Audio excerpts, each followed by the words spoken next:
করছেন, কোন অসুবিধা নেই। অসুবিধা কি আছে? আমি আমার ধর্ম পালন করবো, এটা তো হিন্দুস্তান।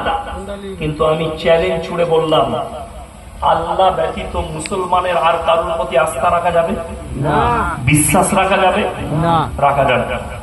আমি চ্যালেঞ্জ ছুড়ে বললাম, আমার সঙ্গে যে চ্যালেঞ্জ নেবে, কোন মুফতি মুহাদ্দিস, কিন্তু কোন রাখাল বাগা দুদিন স্কুলে পড়াশোনা করেছে আর কি প্রাইজ পেয়েছে না পেয়েছে, তুই কি আমার সাথে কথা বলবি কোরআন হাদিসের জ্ঞান নেই? হ্যাঁ, তুমি যদি আমার সামনে বসে সূরা ফাতিহাটা ইজরা করে দাও, এখানে যতগুলো আলেম ছাড়া যারা বসে আছে একটা মাল ইজরা কি জিনিস জানে না। ঠিক বললাম? ইজরা বুঝেছেন কি? বুঝতে পারেন না। তালবে ইলম যারা মাদ্রাসায় পড়াশোনা করছে, আরবি নিয়ে পড়াশোনা করছে, আর এই মৌলবি কটা জানে ইজরা মানে কি? আপনারা জানেন জানেন না।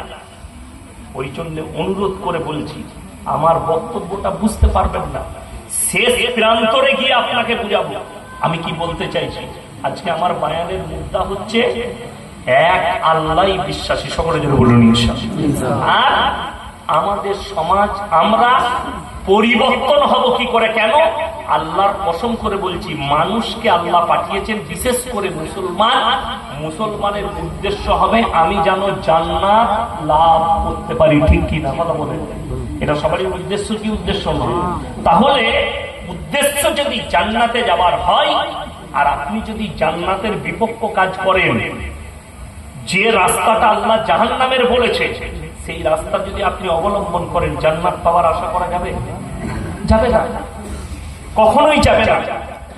ওই জন্য আমার বন্ধুগণ, আমার ভাই, কোরআনে আছে লা ইলাহা ইল্লাল্লাহ ওয়া লা ইলাহা ইল্লাল্লাহ, তোমরা দুটো নৌকায় পা দিও। এখন অনেক ছেলে বলবে আমি মেলা দেখতে গিয়েছিলাম, আমি তো উপাসনা করতে যাই। অনেকজন বলবে আমার বউকে নিয়ে কেশপুরে ঠাকুর দেখতে গিয়েছিলাম, মেলা দেখতে গিয়েছিলাম, মেলা বসেছিল। এটা কি অপরাধ? অপরাধ নয়। কথাটা বলে দিই, অপরাধটা কোথায়? এই জগন্নাথপুরে এই পাড়ায় রাতের বেলায় একটা বাড়িতে চুরি হচ্ছে, ডাকাতি। ডাকাতি হয় না? হয় না? ডাকাতি হয়। গ্রামের সব মানুষ ঘুমাচ্ছে, একজন প্রস্রাব ফিরতে উঠেছে, উঠে দেখছে একজনের বাড়িতে ডাকাতি চলছে। কি চুপচাপ ধুতে পিসাব করতে বসে সব দেখলো কিভাবে মাল বার করছে, গাড়িতে চাপাচ্ছে, দিয়ে ডাকাতরা বেরিয়ে গেল। গ্রামের লোক জেগে গেল, পুলিশ বাবুরা চলে এলেন, তাকে জিজ্ঞেস করছে গ্রামের মানুষকে, এই বাবা তোমরা দেখেছো কিভাবে কি ডাকাতি হয়েছে, কোন দিক থেকে এসছে? সে বলে, স্যার প্রথম থেকে শেষ পর্যন্ত আমি দেখেছি। কাকে বেশি কালানি দেবে? কথাটা বুঝতে পেরেছি না? পারেননি? এই মালটাকে তুলে চল, সব বেরিয়ে যাবে, একই মার সব বার করে দেবে, তোমাকে উল্টিয়ে লটকিয়ে মারবে। তুমি যদি বলবে আল্লাহকে, আল্লাহ আমি তো মজা দেখতে গিয়েছিলাম, তো তুমি কেলানি বেশি খাবে। যদি বলেন কোরআনের দলিল কি?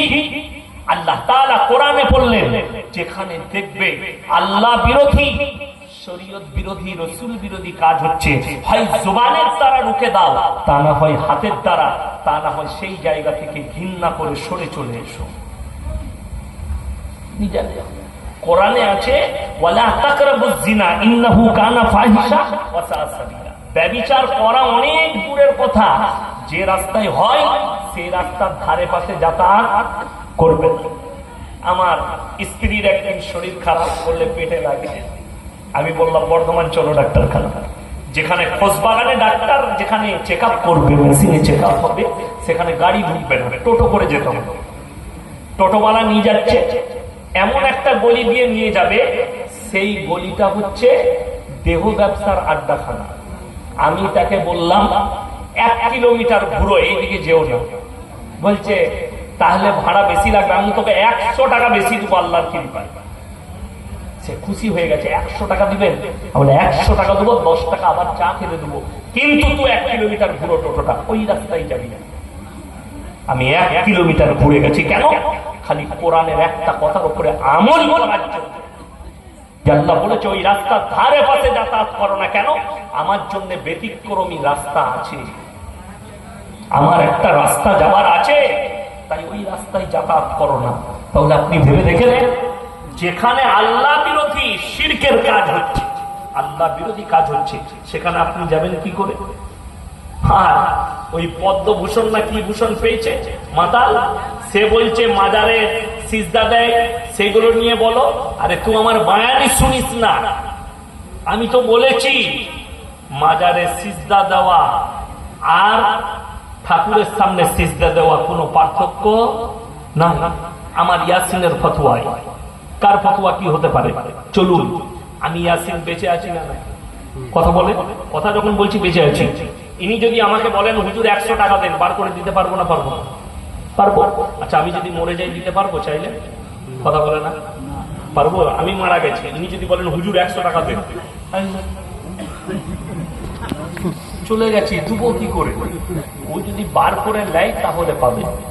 তাহলে এই কথাটা যদি আপনি বুঝে যান যে ইয়াসিন স্টেজে বসে মারা গেছে, হুজুর টাকা চাইছে পাচ্ছে না, তাহলে আমার কবরে গিয়ে চাইলে তোকে ছেলে কি করে দেবো? আমি কবর থেকে তোর বইয়ের পাশে আসবো? পাগল ছাড়ো। বাচ্চা দেনেওয়ালাকে, মাল দেলে মারা জাতকে আল্লাহ। তাহলে মানুষ কবরে কি করে চায়? যে লোকটা মারা গেছে তোমাকে 1 টাকা দিবার ক্ষমতা নেই। কেন? আচ্ছা, আমাকে যদি মরার পরে কেউ খাবার দিতে আসে, শুয়ে আছি, আমার বউ যদি সকালবেলায় বলে হুজুর মরে গেছে সকালে চাটা খেয়ে যান, আমি উঠে চাটা খেতে পারবো? বড় কষ্ট লাগে, দুঃখ লাগে। আমি তখন ছোট ছেলে, আমাদের এলাকা, আমার গ্রামে, আমাদের আসল গ্রামের নাম হচ্ছে উচ্চ গ্রাম, তো সেখানে একটা তেঁতুল গাছ ছিল, পুরো পিত্তালা বলতো মেয়েরা। কি পিত্তালা? পুরো পিত্তালা। আমার আব্বাজি বলছে আমিও জন্মের পর থেকে তেঁতুল গাছ দেখছি। কি হতো? মেয়েদের ছেলে হতো, মেয়েদের বাচ্চা হতো, কোনো মেয়ের বিয়ে হচ্ছে, কোনো ছেলের বিয়ে হচ্ছে, অনুষ্ঠান বাড়িতে খানাটা তৈরি হলে প্রথম খানাটা ডাবুতে তুলে প্লেটে দিয়ে ওই গাছতলায় দিয়ে আসতো। দাদিরা বলতো, দাদিরা এটা কে খাবে? বুড়ো পীর সাহেব খাবে। অবাক।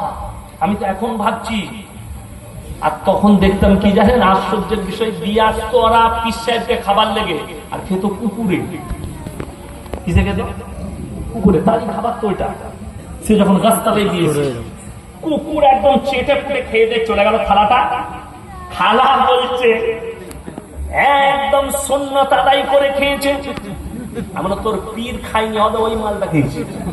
তুই যাকে পীর ভাবছিস ওটা নয়। সে মানুষ চলে গেছে, সে কখনো উঠে এসে খানা খেতে পারে? এর থেকে দুঃখ বেদনা আর কিছু নেই। এই জাতি কি পেতে পারে? তার কারণ কি? একটাই কারণ, বলে দিই, খায়রুকুম মান তাআল্লামাল কুরআন আল্লামাহু। তোমাদের মধ্যে বেস্ট কে বললেন? রাসূল সাল্লাল্লাহু আলাইহি ওয়াসাল্লাম। উত্তম এবং বেস্ট সেই ব্যক্তি যে ইলম হাসিল করে এবং অপরের কাছে পৌঁছে দেয়। যতগুলো এখানে বাপ বসে আছেন, বাপ যাদের একটা ছেলে হয়েছে, দুটো হয়েছে, তিনটে হয়েছে, যারা বেঁচে আছেন তারা শুনে যান একটা মারাত্মক কথা। পৃথিবীর জীবনে আপনি মরে যাওয়ার পরে আপনার 3টে সাদকায়ে জারিয়া কিয়ামত পর্যন্ত জারি থাকবে। কটা বললাম? 3টে সাদকায়ে জারিয়া। আমাদের দেশের তো লোক নামাজ পড়ে না কেন জানেন? রোজা রাখে না কেন জানেন? তার মারাত্মক কারণ আছে। মারাত্মক কারণটা কি? মারা গেলেই মিলাদ। মিলাদ হয় না? হয় না আপনাদের দিকে? মিলাদ হয় না? কেশপুরে আমি থেকেছি, আমি জানি না। হাই রে খানার মিলাদ, ঠিক বলিনি? হ্যাঁ, মিলাদ পড়িয়ে হুজুর জান্নাতে দিবে। দামি দামি হুজুর মাদ্রাসার তালিবে ইলম দিকে দাওয়াত দিচ্ছে কোরআন খানি করার জন্য। ঠিক বললাম না ভুল বললাম? কোরআন খানি হয় না? হয় না? আমি জানি কেশপুরে থাকতে তালবিলিম 15টা 20টা করে তালবিলিম যেত বৃহস্পতিবার। কি আছে? অমুকের বাড়িতে ই আছে, কোরআন খানি আছে, অমুকের জন্য কোরআন খানি। আপনি ইমানদারির সঙ্গে বলুন তো, একটা সুদখোর মারা গেছে, জীবনে কোনোদিন আল্লাহ আল্লাহ রসুলের নাম নেই, জিন্দেগিটা সুদে কাটিয়েছে, তাকে কোরআন খানি করে দোয়া করে দিলে জান্নাতে যাবে তো? তার জন্য কোরআন খানি করা যাবে? কোনো বাপের বেটা মৌলবি যদি বলতে পারে যে হ্যাঁ লোকটা জিন্দেগি ভর সুদ খেয়েছে, এই লোক যদি মারা যায় আর এর জন্য যদি কোরআন খানি হয় আর মৌলবিরা মিলাদ পড়িয়ে দোয়া করে, তো জান্নাতে যাবার রাস্তা আছে। তো তুমি লিখে নিয়ে যাও, তোমার ওই মৌলবি কটাও মার খাবে, আর তোমার ওই যে লোক চলে গেছে তার তো মার কপাল দেখাই আছে। কষ্টের বিষয় তো ওইটাই, আপনি চিনতেই পারলেন না। 1 নম্বর আল্লাহর উপরে বিশ্বাস। সবাই হাত তুলে বলুন আনবো ইনশাআল্লাহ। আল্লাহর উপরে প্রকৃত বিশ্বাস। আল্লাহ ছাড়া কোনো মাবুদ আছে? নেই। আল্লাহ ছাড়া ভালো মন্দের মালিক, কল্যাণ অকল্যাণের মালিক কেউ নেই। ওয়াল ইয়াউমিল আখির, আমার পরকালের, পরকাল মানে কোনটা? কিয়ামতের সকাল। কোনটা বললাম? কিয়ামতের সকাল। আমাদের অনেক মানুষ মনে মনে করে কবর মানে পরকাল। কে বললো কবর মানে পরকাল? না, দুনিয়া হচ্ছে কিছুক্ষণের জন্য। দুনিয়া কি? কিছুক্ষণ। কবর কিয়ামতের সকাল পর্যন্ত, মানে কবরটাও কিছু দিনের জন্য। দুনিয়া কিছুদিন, কবর কিছুদিন। কিয়ামতের ময়দান, বিচারের দিবস, এটার উপরে যেন বিশ্বাস নিয়ে আসে। আর আবাদান আবাদার জায়গা হচ্ছে জান্নাত এবং জাহান্নাম, যেটা আবাদান আবাদা। তারপরে আর না কারুর মৃত্যু হবে, আর না কারুর কোনো রকমের কোনো মৃত্যু আসবে না, বয়স কমবে না, বয়স বাড়বে, কোনো কিচ্ছু হবে না। এইটাই শেষ দুনিয়া। এবং দুনিয়াতে ওই সময়টাই, কবরটা কিছুক্ষণ, দুনিয়াটা কিছুক্ষণ, পরকাল। এই পরকালের উপরে বিশ্বাস, ওয়াল ইয়াউমিল আখির, আমার পরকালের উপরে যেন তারা বিশ্বাস আছে। ওয়াল মালাইকাতি, আমার ফেরেশতাদের উপরে, আল্লাহর যে ফেরেশতা আছে তাদের উপরে সবাই বিশ্বাস আনবো। জোরে বলুন ইনশাআল্লাহ। কোরআন কার মাধ্যম দিয়ে এসেছে? কথা বলে ফেরেশতা। এবং ফেরেশতাদের মধ্যে সব থেকে যিনি সম্মানী ফেরেশতা জিবরিল আমিন, হযরতে জিবরিল আমিনের মাধ্যমে এসেছে। এই ফেরেশতাদের উপরে বিশ্বাস। ওয়াল মালাইকাতি ওয়াল কিতাবি, আমার আসমানি যতগুলো কিতাব আছে তাদের উপরে বিশ্বাস করা। ওয়ান নবিয়্যিন, আর যতগুলো নবী পয়গম্বর পাঠালাম এদের উপরেও বিশ্বাস করা। এই পাঁচটা জিনিস হচ্ছে মারাত্মক মজবুতি একটা মুমিনের জন্য জরুরি জিনিস। এই পাঁচটার উপরে বিশ্বাস আনতে হবে। আর এই পাঁচটাকে যখন ভাঙবেন, আপনার দুনিয়ার জীবনের সব কিছু এর ভেতরে ঘেরা আছে। এক নম্বর, যখন আল্লাহকে বিশ্বাস করলেন, আল্লাহর সব হুকুম আপনাকে মানতে হবে না? হবে না? রাসূলকে যখন বিশ্বাস করলেন যে আমি মুহাম্মদ সাল্লাল্লাহু আলাইহি সাল্লামের উম্মত, আখরি নবীর উম্মত, তখন আখরি নবী সাল্লাল্লাহু আলাইহি সাল্লামের পুরো আদর্শ আপনাকে মানতে হবে না? হবে না? আর আমি চ্যালেঞ্জ ছুড়ে বললাম, মুসলিম নয় কোন পৃথিবীর মানুষ, সেই যদি বলে একটা গঠনমূলক এবং সমাজের সুন্দর একটা জীবন যাপন করব, তো মুহাম্মদ সাল্লাল্লাহু আলাইহি সাল্লামের জীবনী থেকে, আদর্শ থেকে ভালো আদর্শ পৃথিবীতে কারোর জীবনীতে নেই। জোরে বলুন না সুবহানাল্লাহ। পৃথিবীর দামি দামি লোক তারা ইসলাম কবুল করছে। আরে ভারতে বলছে যে একে প্রবঞ্চনা দিয়ে এই লোকটাকে ইসলাম কবুল করানো হয়েছে। কিন্তু ইমানদারির সঙ্গে বলুন তো, মাইকেল জ্যাকসনের মতো ড্যান্সার, ব্রেক ড্যান্সার, পৃথিবীর শ্রেষ্ঠ ব্রেক ড্যান্সার, কখন ইমান এনেছিল জানেন? সে নিজেকে, তার কাছে 50টা ডাক্তার রেখেছিল। আপনি মাস্ক পরলেন কখন? কখন? করোনা ভাইরাসের সময়। আমরা হ্যান্ড গ্লাভস পরলাম, মাস্ক পরলাম করোনা ভাইরাসের সময়। তার থেকে বহু বছর আগে মাইকেল জ্যাকসন মাস্ক পরত। কারোর সঙ্গে মুসাফা করলে, হ্যান্ডসাপ করলে হাতে হ্যান্ড গ্লাভস পরে করতো, ডাক্তারের পরামর্শ। কেন? সে নিয়ত করেছিল আমি 150 বছর বাঁচব, আমাকে যেন কোনো রোগে স্পর্শ করেনি। 50 বছরে তার জীবনকে আল্লাহ তাআলা দুনিয়া থেকে শেষ করে দিয়েছে। এবং মৃত্যুর আগে ইসলাম কবুল করে মারা গেছে। জোরে বলুন সুবহানাল্লাহ। তাকে কে দাওয়াত দিয়েছে? দেয়নি। আল্লাহ হিদায়েত দিয়েছে, তবে পেয়েছে। এটা মুসলমানের বিশ্বাস করা দরকার। হিদায়েতের মালিক সকলে বলুন কে? আল্লাহ। মানুষ যখন, দেখুন, কোন অমুসলিম ব্যক্তি সে যদি পাপ না করে, ধর্ম মানে, কিন্তু সে পাপ যদি না করে, তো তার জন্যও হিদায়েতের দরজা খোলা থাকতে পারে। কিন্তু কোন মুসলিম ব্যক্তি যদি পাপ করে, কোরআনে আছে সূরা বাকারার 2য় পৃষ্ঠায়, ইন্নাল্লাযীনা কাফারু সাওয়াউন আলাইহিম আনজারতাহুম আম লাম তুনজিরহুম লা ইউমিনুন। হে আমার নবী, আপনি যত দাওয়াত দিবেন দেন, যত কোরআন শোনাবেন শোনা, কিন্তু যারা বিশ্বাস করার নয় তারা বিশ্বাস করে নিতে পারবে না। আল্লাহ রাসূল সাল্লাল্লাহু আলাইহি সাল্লামের চোখে পানি, ব্যথা, দাড়ি মুবারক ভিজে গেল। ও আল্লাহ, কেন তারা আমার কথা শুনবে না? আমি ইয়াসিন অনেক ছোট বলবিরা সাহাবীদের পায়ের ধুলোর যোগ্য হব না, আকাবিদদের পায়ের ধুলোর যোগ্য নয়। নবী দাওয়াত দিচ্ছেন, কাঁদলেন, আল্লাহ কেন তারা কবুল করবে না? আল্লাহ তারা নিজে উত্তর দিলেন, খাতামাল্লাহু আলা কুলুবিহিম। কুলুব মানে কি? হৃদয়। কুলুব মানে কি বললাম? হৃদয়। এই হৃদয়ে তালা মেরে দেব। কাদের? যারা অতিরিক্ত পাপ করবে, জিদ করে করে পাপ করবে। মদ হারাম জুম্মায় ইমামের মুখে শুনলো, কিন্তু জিদ করে ও মদ ছাড়বে না। গাঁজা হারাম ইমাম সাহেবের মুখে শুনছে, গাঁজা ছাড়বে না। লটারি হারাম ইমামের মুখে শুনছে, ছাড়বে না। আপনার সুদ হারাম শুনছে, ছাড়বে না। আল্লাহ তখন তাদের দিলেতে মোহর মেরে দেয়। মোহর মানে তালা। তোমার দিলেতে আর আমার দাওয়াত পৌঁছাবে না, কোরআনের দাওয়াত পৌঁছাবে না। ওয়ালা সামিহিম, আর তাদের কানেতে মোহর মেরে দিয়েছি, সিল করে দিয়েছি, কানেতে আমার দ্বীনের কথা প্রবেশ করবে না। ওয়ালা আবসারিহিম গিশাওয়া, চোখেতে পর্দা ফেলি দিয়েছি।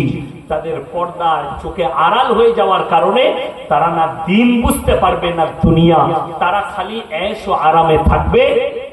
আমি তাদের জন্য ওয়ালাহুম আযাবুন আযীম, কঠিন আযাব কিয়ামতের দিনে রেখে দিয়েছি। আমার বন্ধুগণ, আমার ভাই, নিয়ত করেলেন যে আমি আজ থেকে আমার জীবনটাকে রাসূল সাল্লাল্লাহু আলাইহি সাল্লামের জীবনীর উপরে অতিবাহিত করব। বলুন ইনশাআল্লাহ। তবে আপনার জীবনটা মূল্যবান হবে। আল্লাহ রাসূল যেগুলো নিষেধ করেছেন, আমি যেন এই পাপ না করি জীবনে। আল্লাহ রাসূল যেগুলো আমাকে করতে বলেছেন, আমি সেগুলো করব। চলুন, আল্লাহ রাসূল সাল্লাল্লাহু আলাইহি সাল্লাম জীবনে কোনদিন নামাজ ছেড়েছেন? কথা বলেন না। আল্লাহর নবী সাহাবীরা কথা বলেন না। কেন ছাড়েননি? নামাজের একটা বড় গুরুত্ব আছে। আল্লাহ রাসূল সাল্লাল্লাহু আলাইহি সাল্লামের সাহাবীরা কোনদিন হারাম খেয়েছে? আপনি বিড়ি খান, আপনাকে আমি বিড়ি ছাড়তে বলবো না, বিড়ি একবারে ছাড়তে বলবো না। কেন? আপনার কষ্ট হবে। বিড়ি একবারে ছাড়লে কষ্ট হবে। মদ একবারে হারাম হয়নি, মদ আল্লাহ একবারে হারাম করেছে। কথা বলে না, হারাম করে। কোরআনে এমনও আয়াত আছে মদ খেলে ক্ষতি বেশি লাভ কম, এরকম আয়াত কোরআনে আছে, কিন্তু আয়াতটা রয়ে গেছে, তার হুকুমকে আল্লাহ বাতিল করেছেন। এটা হাদিস না পড়লে বুঝতে পারবেন না। কেন? পরবর্তী হুকুম এসছে মদ স্পর্শ করা হারাম, আর আল্লাহ যেটা হারাম লাকির টেনে দিয়েছে তার উপরে কোনো কারণ আঙ্গুল চলবে? কোনো মৌলবি চলবে না। আপনি যতই চেষ্টা করেন কোন মৌলবীকে ভাঙিয়ে বলা, কোন রকম করে বলার, কিন্তু চলবে না, কোন রকম চলবে না। আপনি আমাকে যতই ঘুষ দেন, যতই খাওয়ান, দিয়ে যদি আমাকে আমার কাছে কায়দা করে সুদকে হালাল করতে চান, কখনোই সুদ হালাল হবে না। অনেকজন মনে করে যে হুজুর সুদকে হারাম বলছেন, ব্যাংকে তো অনেকজন টাকা রাখে, আমরা রাখি না? রাখি না। আমার নিজের অ্যাকাউন্ট আছে ব্যাংকে। কি আছে? অ্যাকাউন্ট আছে। আচ্ছা, এই অ্যাকাউন্টে সরকার যে টাকার সুদ দেয় সেটা দেখা যায় না? যায় না? কথা বলে না? দেখা যায়। ভারতবর্ষের যে আপনার আইন আছে, আপনি বাড়িতে সরকারের একটা রুলস আছে, এত টাকার বেশি আপনি আপনার আলমারিতে রাখলে আপনি দণ্ডনীয় অপরাধ। ঠিক বললাম না ভুল বললাম? যারা ব্যবসায়ী তারা জানে, এটা সরকারের খাতায়। আপনি আইন অমান্যকারী, সিবিআই আপনাকে ধরতে পারে, ইডি আপনাকে ধরতে পারে, ইনকাম ট্যাক্সের ডিপার্টমেন্ট, যে আপনি এত টাকা কেন রেখেছেন ব্যাংক থাকতে। তারপর বলবেন হুজুর সুদটা কি করব? সুদের টাকাটা হয় তুমি তুলো না, সরকার নিয়ে নে। আর তা না হয় যদি মনে হয় আমার অ্যাকাউন্টে 10,000 জড়ো হয়ে গেছে, এটা পরামর্শ, হালাল হারাম নয়, হালাল ফতোয়া দিইনি, পরামর্শ শরীয়ত হিসাবে। যদি হয় আমার এই টাকাটা অন্য কেউ পেয়ে গেলে ইসলামের উপরে ষড়যন্ত্র করবে, তখন ওই টাকাটা তুলে নিয়ে এমন নিঃস্ব গরিব মেয়ের বিয়ে হচ্ছে যার দিবার কেউ নেই, লুকিয়ে ওই টাকাটা পাঠিয়ে দেন, এটা মুফতিদের ফতোয়া। তাদের কাছে পাঠিয়ে দেন, সে যেন জানতেও না পারে কে দিল, বিনা নেকির উদ্দেশ্যে দিতে হবে, তার উপকার হয়ে গেল, বাস হয়ে গেল। দ্বিতীয় নম্বর, আপনি দেখলেন সেরকমও লোক পাচ্ছেন না, তখন আপনাকে খুঁজতে হবে কোনো মসজিদের একটা পায়খানা ঘর হচ্ছে, কিংবা গ্রামের উন্নয়নে একটা পায়খানা ঘর হচ্ছে। আপনি গ্রামের যিনি দায়িত্বে আছেন তাকে বললেন এই টাকাটা পায়খানা করে লাগিয়ে দাও, পায়খানা করে বলে দিতে হবে। আপনার এলাকায় মাদ্রাসা আছে, আপনি বললেন কিন্তু এটা হালাল নয়, এটা আমি তরিকা বলছি। যদি কোনো পন্থা না থাকে তখন এই পন্থাটাই অবলম্বন করতে হবে। তার মানে ব্যাংকের টাকাটা এত খারাপ, সুদের টাকাটা পায়খানায় ব্যবহার করতে হবে, প্রস্রাবখানায় ব্যবহার করতে পাবে, কিংবা নিঃস্ব গরিব লুকিয়ে তাকে দিয়ে দিবে, কিন্তু সুদ আপনি নিজে ব্যবহার করতে কি পাবেন না, পারবেন না। অথচ এরপর দেখুন, মুসলমান ব্যবসা করতে গেলে লোন নিতে হয় না, হয় না?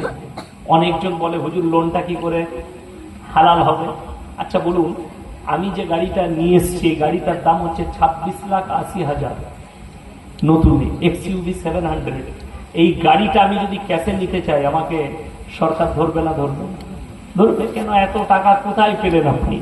তার হিসেব কেন দিলেন না? ইনকাম ট্যাক্সে আপনার যে ফাইল আছে সেই ফাইলে হিসেব নেই কেন? অর্থাৎ আমাকে কি করতে হবে? লোন নিতে হবে কিছু টাকা দিয়ে। লোনটা মানে কি? চুক্তি। এই গাড়িটার দাম 26,80,000, কোম্পানি আমাকে বলল আপনাকে 30 লাখ টাকা লাগবে, আমাকে আমি আপনাকে ধারে দিচ্ছি, এটাকে বলা হয় চুক্তি করা। অর্থাৎ এটা জায়েজ আছে শরীয়তে, আমি চুক্তি করে, আমি জানি এই টাকা দিয়ে আমি কিনলাম গাড়িটা, কত দিয়ে? 30 লাখ। আমাকে কাগজ দিয়ে দিয়েছে, লিখিত কাগজ, যে আপনাকে 30,33,000 এত টাকা পেড করতে হবে কোম্পানিকে, মাসে মাসে দিবেন। আমার কাছে লিখিত হয়ে গেছে। এই লিখিতর কারণে, যেমন ইটের অনেক ভাটা আপনাদের এলাকাতেও আছে, সেখানে দেখবেন লিখিত হয়, কাগজ দেয় যে এখন যদি তুমি আমাকে টাকা দাও, আপনার আশ্বিন মাসে টাকা দাও, তোমাকে আমি পৌষ মাসে কিংবা অঘ্রাণ মাসে ইট দেবো 1000 ইট 8,000 টাকায়। 1 নম্বর, সেই ইটটার দাম হচ্ছে মিনিমাম 9,500 টাকা। তো আপনাকে 1000 টাকা, ওইটা সুদ নয়, ওটা চুক্তি। আপনি কাগজে সই করে নিয়েছেন এবং চুক্তিটা শুনে নেন। সুদ কেন হবে না? আপনি চুক্তিবদ্ধ করেছেন, এই চুক্তিবদ্ধ ইসলামের শরীয়তে জায়েজ আছে। এবং আমরা যে দেশটাই বাস করছি এটা আহলে হারাম দেশ। এই হিন্দুস্তানে আপনারা দেখেছেন কাবুলিওয়ালারা সুদ খায়, এখানে এসে জানেন না? আফগানিস্তানে আমরা কাবুলিওয়ালা বলি, তারা সুদের ব্যবসা করে না, করে না। মেদিনীপুরে আছে, খড়গপুরে আছে, বর্ধমানে আছে, তাদের দেশের মুফতিরা, আফগানের মুফতিদের ফতোয়া বেঈমান কাফেরের কাছে সুদ খাও। রাসূল সাল্লাল্লাহু আলাইহি ওয়াসাল্লামের হাদিস, একটা হাদিস আছে যে যখন বুঝতে পারবে কোন বেঈমান কাফের তোমার ইসলামের ক্ষতি করবে, তোমার দ্বীনের ক্ষতি করবে, শরিয়ার ক্ষতি করবে, তখন তাদের কাছে সুদ খেয়ে তাদেরকে দুর্বল করে দাও, সে যেন তোমার কাছে হাঁটু গেড়ে দেয় অর্থের জন্য, সে আর তোমার ক্ষতি করতে পারবে না। এই মাসলার উপরে ভিত্তি করে আফগানের লোকরা আমাদের দেশে এসে সুদের কারবার করে, যেহেতু এটাকে তারা আহলে হারাম বলে আমাদের দেশকে। অর্থাৎ আমি যে প্রসঙ্গে বয়ান করছিলাম, সবাই হারাম থেকে বাঁচবো, জোরে বলুন ইনশাআল্লাহ। হারাম মারাত্মক একটা খারাপ জিনিস। হারামের দ্বারা জান্নাত পাওয়া সম্ভব ইমানদারির সঙ্গে? বলুন তো ভাই, পাওয়া যাবে? হালালের সঙ্গে জান্নাত রেডি আছে না? আমি হালাল জিনিসের বরকত বলে দিই। আপনাদের ইমাম সাহেবের বেতন কত? কথা বলে 6,000 টাকা। খালাকটা ধরে না বাদ? খাবার লয়, খালা সরকারি খালা, ওইটা ধরে 6,000 নামাজ হবে। কত ঘর আছে? 400 ঘর। আচ্ছা ইমানদারির সঙ্গে বলুন তো, 400 ঘর যদি মাসে 100 টাকা করে দেয়, ভিখারি হয়ে যাবে? কথা বলবে, ভিখারি হবে কি? তাহলে 400 ঘর যদি দেয় 4 10 কত হবে? 40,000 হবে। তো ইমানদারির সঙ্গে বলুন, ইমাম সাহেব 40,000 দিতে বলেছে? কথা বলে না? 40,000 বলেছে। আপনি 10,000 দিবেন, 30,000 মসজিদে জমা থাকবে। আপনি 15,000 দিবেন, 25,000 মসজিদের ফান্ডে জমা থাকবে। ইমাম সাহেব নামাজ পড়াবে, জান ভরে দোয়া করবে, মসজিদের ফান্ডে টাকা থাকলে আপনাদের উন্নয়ন হবে। একটা মুয়াজ্জিনও রাখতে পারবে। মুয়াজ্জিন আছে? আছে? মুয়াজ্জিনের বেতন কত? 3000 টাকা, 2500 টাকা, 3000 টাকা। দুঃখটা ওই জায়গায়। আমার একটা বায়ান শুনে অনেকজন গালি দিয়েছে ফোন করে, কিন্তু বায়ানটা যারা বুঝার, যে আলেম উলামারা বুঝেছে, তারা বলেছে যে খাঁটি কথা বলেছে। আমি একটা বায়ান কিছুদিন আগে করেছি, অনেক ভাইরাল হয়েছে। কেন? আমাদের দেশে কিছু মসজিদ আছে, গ্রামের চাচা বুড়ো হয়ে গেছে, কাজ করতে পারে না, তাকে বলেছে চাচা তুমি পেটে ভাতে খাবে আর মসজিদে ঝাড়ু লাগাবে। কি দেখলেন? নাই মামার থেকে কানা মামা অনেক ভালো, কাজ তো মাঠে যেতে পারি না, তো আমার তো কেউ নেই, তো মসজিদে ঝাড়ু দেবো আর আজান দেবো। কি দেখলে? ভালো চাকরি। আর গাঁয়ের লোক মনে করলে পেয়ে গেছি বিনা পয়সায় একটা ভালো মুয়াজ্জিন। চাচা ফজরের সময় আজান দিচ্ছে, আল্লাহু আকবার,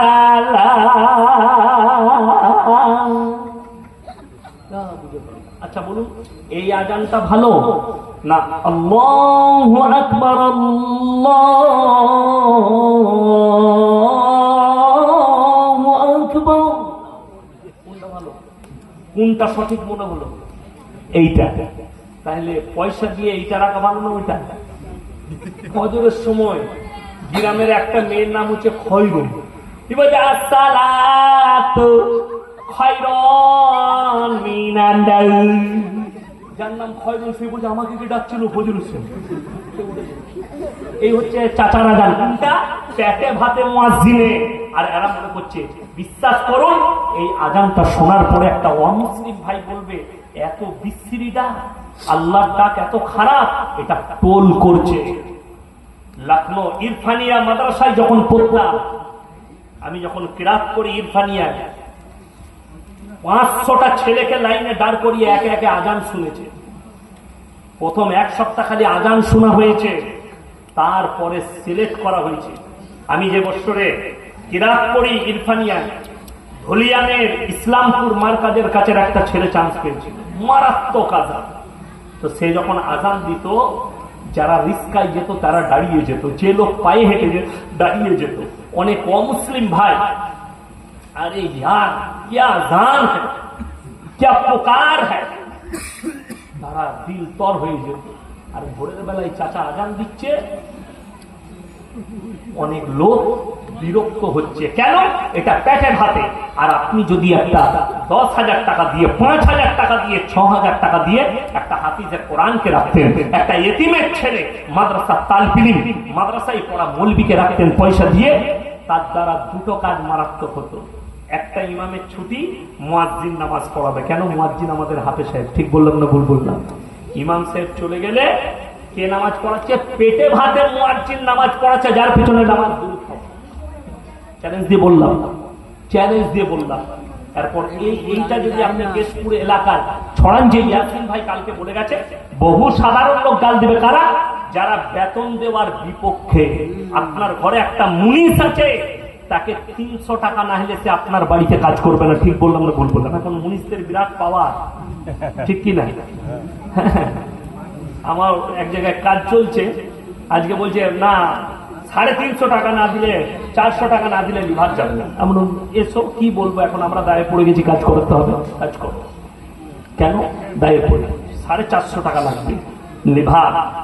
মিস্ত্রি 600 টাকা চাইছে। একটা মিস্ত্রি, রাজমিস্ত্রি, যে সকাল 8টায় লাগবে, বেলা 3টায় ছেড়ে দিবে, তার বেতন হচ্ছে 600 টাকা। আর একটা ইমাম 24 ঘন্টা তোমার মসজিদে ডিউটি দেয়। তুমি মরে গেলে তোমার জানাজার, আমি ইমানদারির সঙ্গে বলে যাচ্ছি, আমার মতো বক্তাকে যদি ফোন করে বলেন হুজুর জগন্নাথপুরে এসেছিলেন, অমুক চাচা মারা গেছে, কমিটির অমুক চাচা ইন্তেকাল করেছে, মসজিদের অমুক কমিটি মারা গেছে, আমি ফোনে বলবো আল্লাহ ওনাকে জান্নাতবাসী করুক। আমার আসার সময় নেই, আমি খালি ফোনে বলে দেবো আপনার ইমাম যদি বাড়িতে ছুটিতে থাকে, বাড়িতে যদি থাকে আর যদি শুনতে পাই আমার মসজিদের একজন মুসল্লি মারা গেছে, আমার মসজিদের একজন মুক্তাদি মারা গেছে, আমার মহল্লার একজন ব্যক্তি মারা গেছে, সে তার বিবিকে বলবে, গো লোকটা আমাকে ভালোবাসতো, ডিম সিদ্ধ এনে খাওয়াতো, লোকটার সঙ্গে আমার সম্পর্ক ছিল, ও ওই পাড়ার লোক খুব ভালো, ওই পাড়ার লোক আমাকে ভালোবাসে। সে তার বিবিকে বলবে, সন্তানকে বলবে, তোমরা থাকো, আমি আসছি, আবার পরের মাসে আসবো। মাথায় হাত রেখেছে আপনার বাপের জানাজাটা পড়াবে, আপনার বাপের জন্য দোয়া করবে, ফজরের পরে আপনি ডাকলে আপনার বাপের কবরটা জিয়ারত করতে যাবে। তাকে আপনি মাসে 10,000 টাকা দিতে গেলে আপনার গায়ে লাগে, আর ইয়াসিন এসে 1.5 ঘন্টা থেকে 2 ঘন্টা বয়ান করে যাবে। 20,000 চাইলে লোক 20,000 দিচ্ছে, 25,000 চাইলে মানুষ 25,000 দিচ্ছে। আমার 8 তারিখে জলসা আছে দিনহাটা, নিউ কোচবিহার। আমি 7 তারিখে কলকাতায় জলসা করে গাড়ি ছাড়বো রাত্রি, তারপরের দিন হয়তো 12টা বাজবে, না হলে 3টে বাজবে পৌঁছাতে, সারা রাত গাড়ি ছুটবে, সারাদিন গাড়ি ছুটবে। আমাকে ফোন করলো, হুজুর 8 তারিখটা খালি আছে। আমি বললাম ওই তারিখটাই খালি আছে, আমাদের ডেটটা বুক করুন।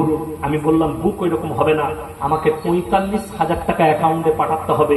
তারা বিশ্বাস করুন, বললে যে কালকেই টাকা পাঠাচ্ছি, বুক করুন ডেটটা। টাকা পাঠিয়ে দিয়েছে, কিন্তু তার মসজিদের ইমাম জুম্মার দিনে দাঁড়িয়ে যদি বলে যে ভাই এক কাজ করুন না, আমি এতদিন আছি 10 বছর, তোমরা আমাকে 6,000 বেতন দিচ্ছ, আর 1,000 বাড়িয়ে দিলে আমার ভালো হতো, বাড়িতে অসুবিধা হচ্ছে, সংসারের টান বুঝতে পারছেন, দুর্মূল্যর বাজার। মতোয়াল্লি দাঁড়িয়ে বলবে, দাঁড়া, নামাজের পরে কমিটি বসে যাবে, মিটিং আছে, এখান থেকে কি মিটিং বে 1,000 টাকা বাড়াবি? আর ইয়াসিন 45,000 টাকা চাইছে, বলে না, একজন বলে আমি 11 দেবো 30,000, ইয়াসিন যাবে পয়সাটা নিয়ে আসতেই হবে। এটা বাস্তব বললাম না, বললাম না। 1 লাখ টাকা খরচ করে জলসা করছো। আমি বলে যাচ্ছি, আজকে জলসায় যদি 60,000 টাকা খরচ হয়, এই 60,000 টাকা খরচ না করে ইমামের বেতন বাড়িয়ে দেন, ইমাম নামাজে তাহাজ্জুদে দোয়া করবে আপনাদের জন্য। আমি কেন বলছি আপনারা মনে করেন না, ইয়াসিনের পেটটা এই জলসার দ্বারা চলে, জলসার টাকায় আমার পেট চলে না। আল্লাহর কৃপায় আমি ব্যবসা করি। আমি তো জলসা কমিয়ে দেবো কখন? আমার ব্যবসা এত লম্বা চওড়া, আমি এখানে শুয়ে যে কতগুলো কল করলাম, বালির গাড়ি, পাথরের গাড়ি, সিমেন্টের, রডের, অমুক জায়গায় পড়বে, অমুক জায়গায় ছাদ ঢালাই হবে, এখান থেকে বসে বসে আমি সব কম্প্রোমাইজ করছিলাম। মিস্ত্রিকে ফোন করে, আমার হেড মিস্ত্রিকে, কেন? ভরসা আল্লাহর ওপরে, ব্যবসা হালাল। ব্যবসা কি বললাম? হালাল। আর সুদ কি? হারাম। যারা মনে করে আমরা সুদ খেয়ে বড় লোক হবো, কখনো হওয়া যাবে না। সুদের দুনিয়াতে শান্তি আছে, কবরে শান্তি নেই। কথাটা বুঝতে পেরেছেন না? পারেন? আচ্ছা, ইমাম কোনদিন আপনাদেরকে মুখে বলেছে যে আমার অভাব যাচ্ছে? কোনদিন বলেছে? আর আমি বলে যাচ্ছি, জীবনে বলবেন না, জীবনে বলবেও না। কেন? তার কারণ হাদিস শুনে নেবে। আমার নবী, বিশ্ব নবী জানাবে মুহাম্মাদুর রাসূলুল্লাহ, সকলে একবার বলুন জোরে, সাল্লাল্লাহু আলাইহি ওয়াসাল্লাম। আল্লাহর নবী বললেন, যারা আল্লাহর রাস্তায় দ্বীনের পথে থাকবে, আল্লাহ মৃত্যুকাল পর্যন্ত তাদেরকে ইজ্জতের রুজি দান করবেন। জোরে বলুন সুবহানাল্লাহ। আমি গরিবের ছেলে, মৌলভী শওকতের ছেলে ইয়াসিন এসছি, রুজিটা আমার মেপেছে জগন্নাথপুরে, সামনে যে কত খানা, বিশ্বাস করুন। চলে এলে আল্লাহর কাছে শুকর আদায় করি আর দোয়া করি, আল্লাহ তুমি আলেম দিকে এত ভালোবাসো। বিশ্বাস করুন, এই কেশপুর থানার যদি একজন কোটিপতি মানুষ মারা যায়, তার জানাজার নামাজটা এমএলএ এমপি পড়াবে না, ইমাম পড়াবে? 6,000-এর ইমাম পড়াবে, চোখ দিয়ে পানি ফেলা। কিন্তু এই গোটা মেদিনীপুর জেলার কোটিপতি লোক যদি চলে আসে সাদা পাঞ্জাবি লাগিয়ে আর টুপি লাগিয়ে আর হাজি রুমাল দিয়ে, তারপরও সমাজ তার পেছনে জানাজার নামাজ পড়বে না। টাকা তোমার থাকতে পারে, দাঁড়াতে তোমাকে পেছনে হবে, ঠিক কি না? তাইলে আল্লাহ একটা আলেমকে, একটা ইমামের কত মূল্য দিয়েছে জানেন? মুয়াজ্জিন কিয়ামতের দিনে যারা আযান দেয়, মসজিদে ঝাড়ু লাগায়, মুয়াজ্জিনদের মাথাটা উঁচু হবে। কেন? আল্লাহর রাসূলের হাদিস, সব থেকে উঁচু মাথা হবে হযরতে বিলাল হাবশী রাদিয়াল্লাহু তাআলা আনহুর। জোরে বলুন সুবহানাল্লাহ।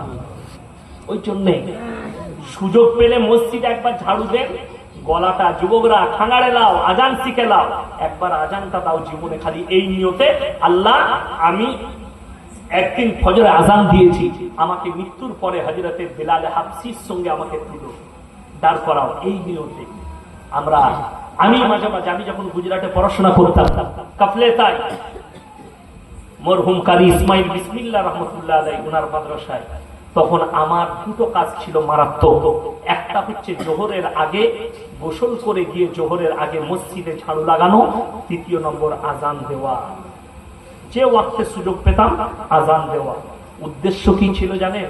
আল্লাহ এটার বাদাওলতে যেন কিছু পায়। আল্লাহ অনেক কিছু দিয়েছে। খিদমতে খুদা মিলে রাহাতে জিন্দেগি। খিদমত করুন, আল্লাহকে পাবেন। কার?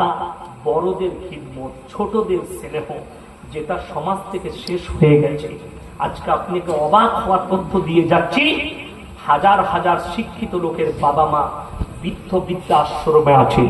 আজকে যেটা ইবাদুর রহমান ভাই লাস্টে বললেন যে কোন হারামখোর বলেছে যে মাদ্রাসাগুলো বন্ধ করে দাও, মাদ্রাসাগুলো তালা মারা দরকার। আপনাকে চ্যালেঞ্জ ছুড়ে বললাম, এই মাদ্রাসার বরকতে, কোরআনের বরকতে, দাড়ি টুপির বরকতে, রাসূলের বরকতে হিন্দুস্তানের মাটিতে একটাও মুসলমানদের বৃদ্ধ বৃদ্ধাশ্রম নাই। জোরে বলুন সুবহানাল্লাহ। আছে? প্রমাণ দিতে পারবেন কেউ? নেই। এটা জানেন কার বরকত? আমার রাসূলের, কোরআনের বরকত। এই আলেমরা আমরা বয়ান করি, মা বাপের খিদমত করো, মা বাপের পায়ের তলায় জান্নাত, ঠিক কি না?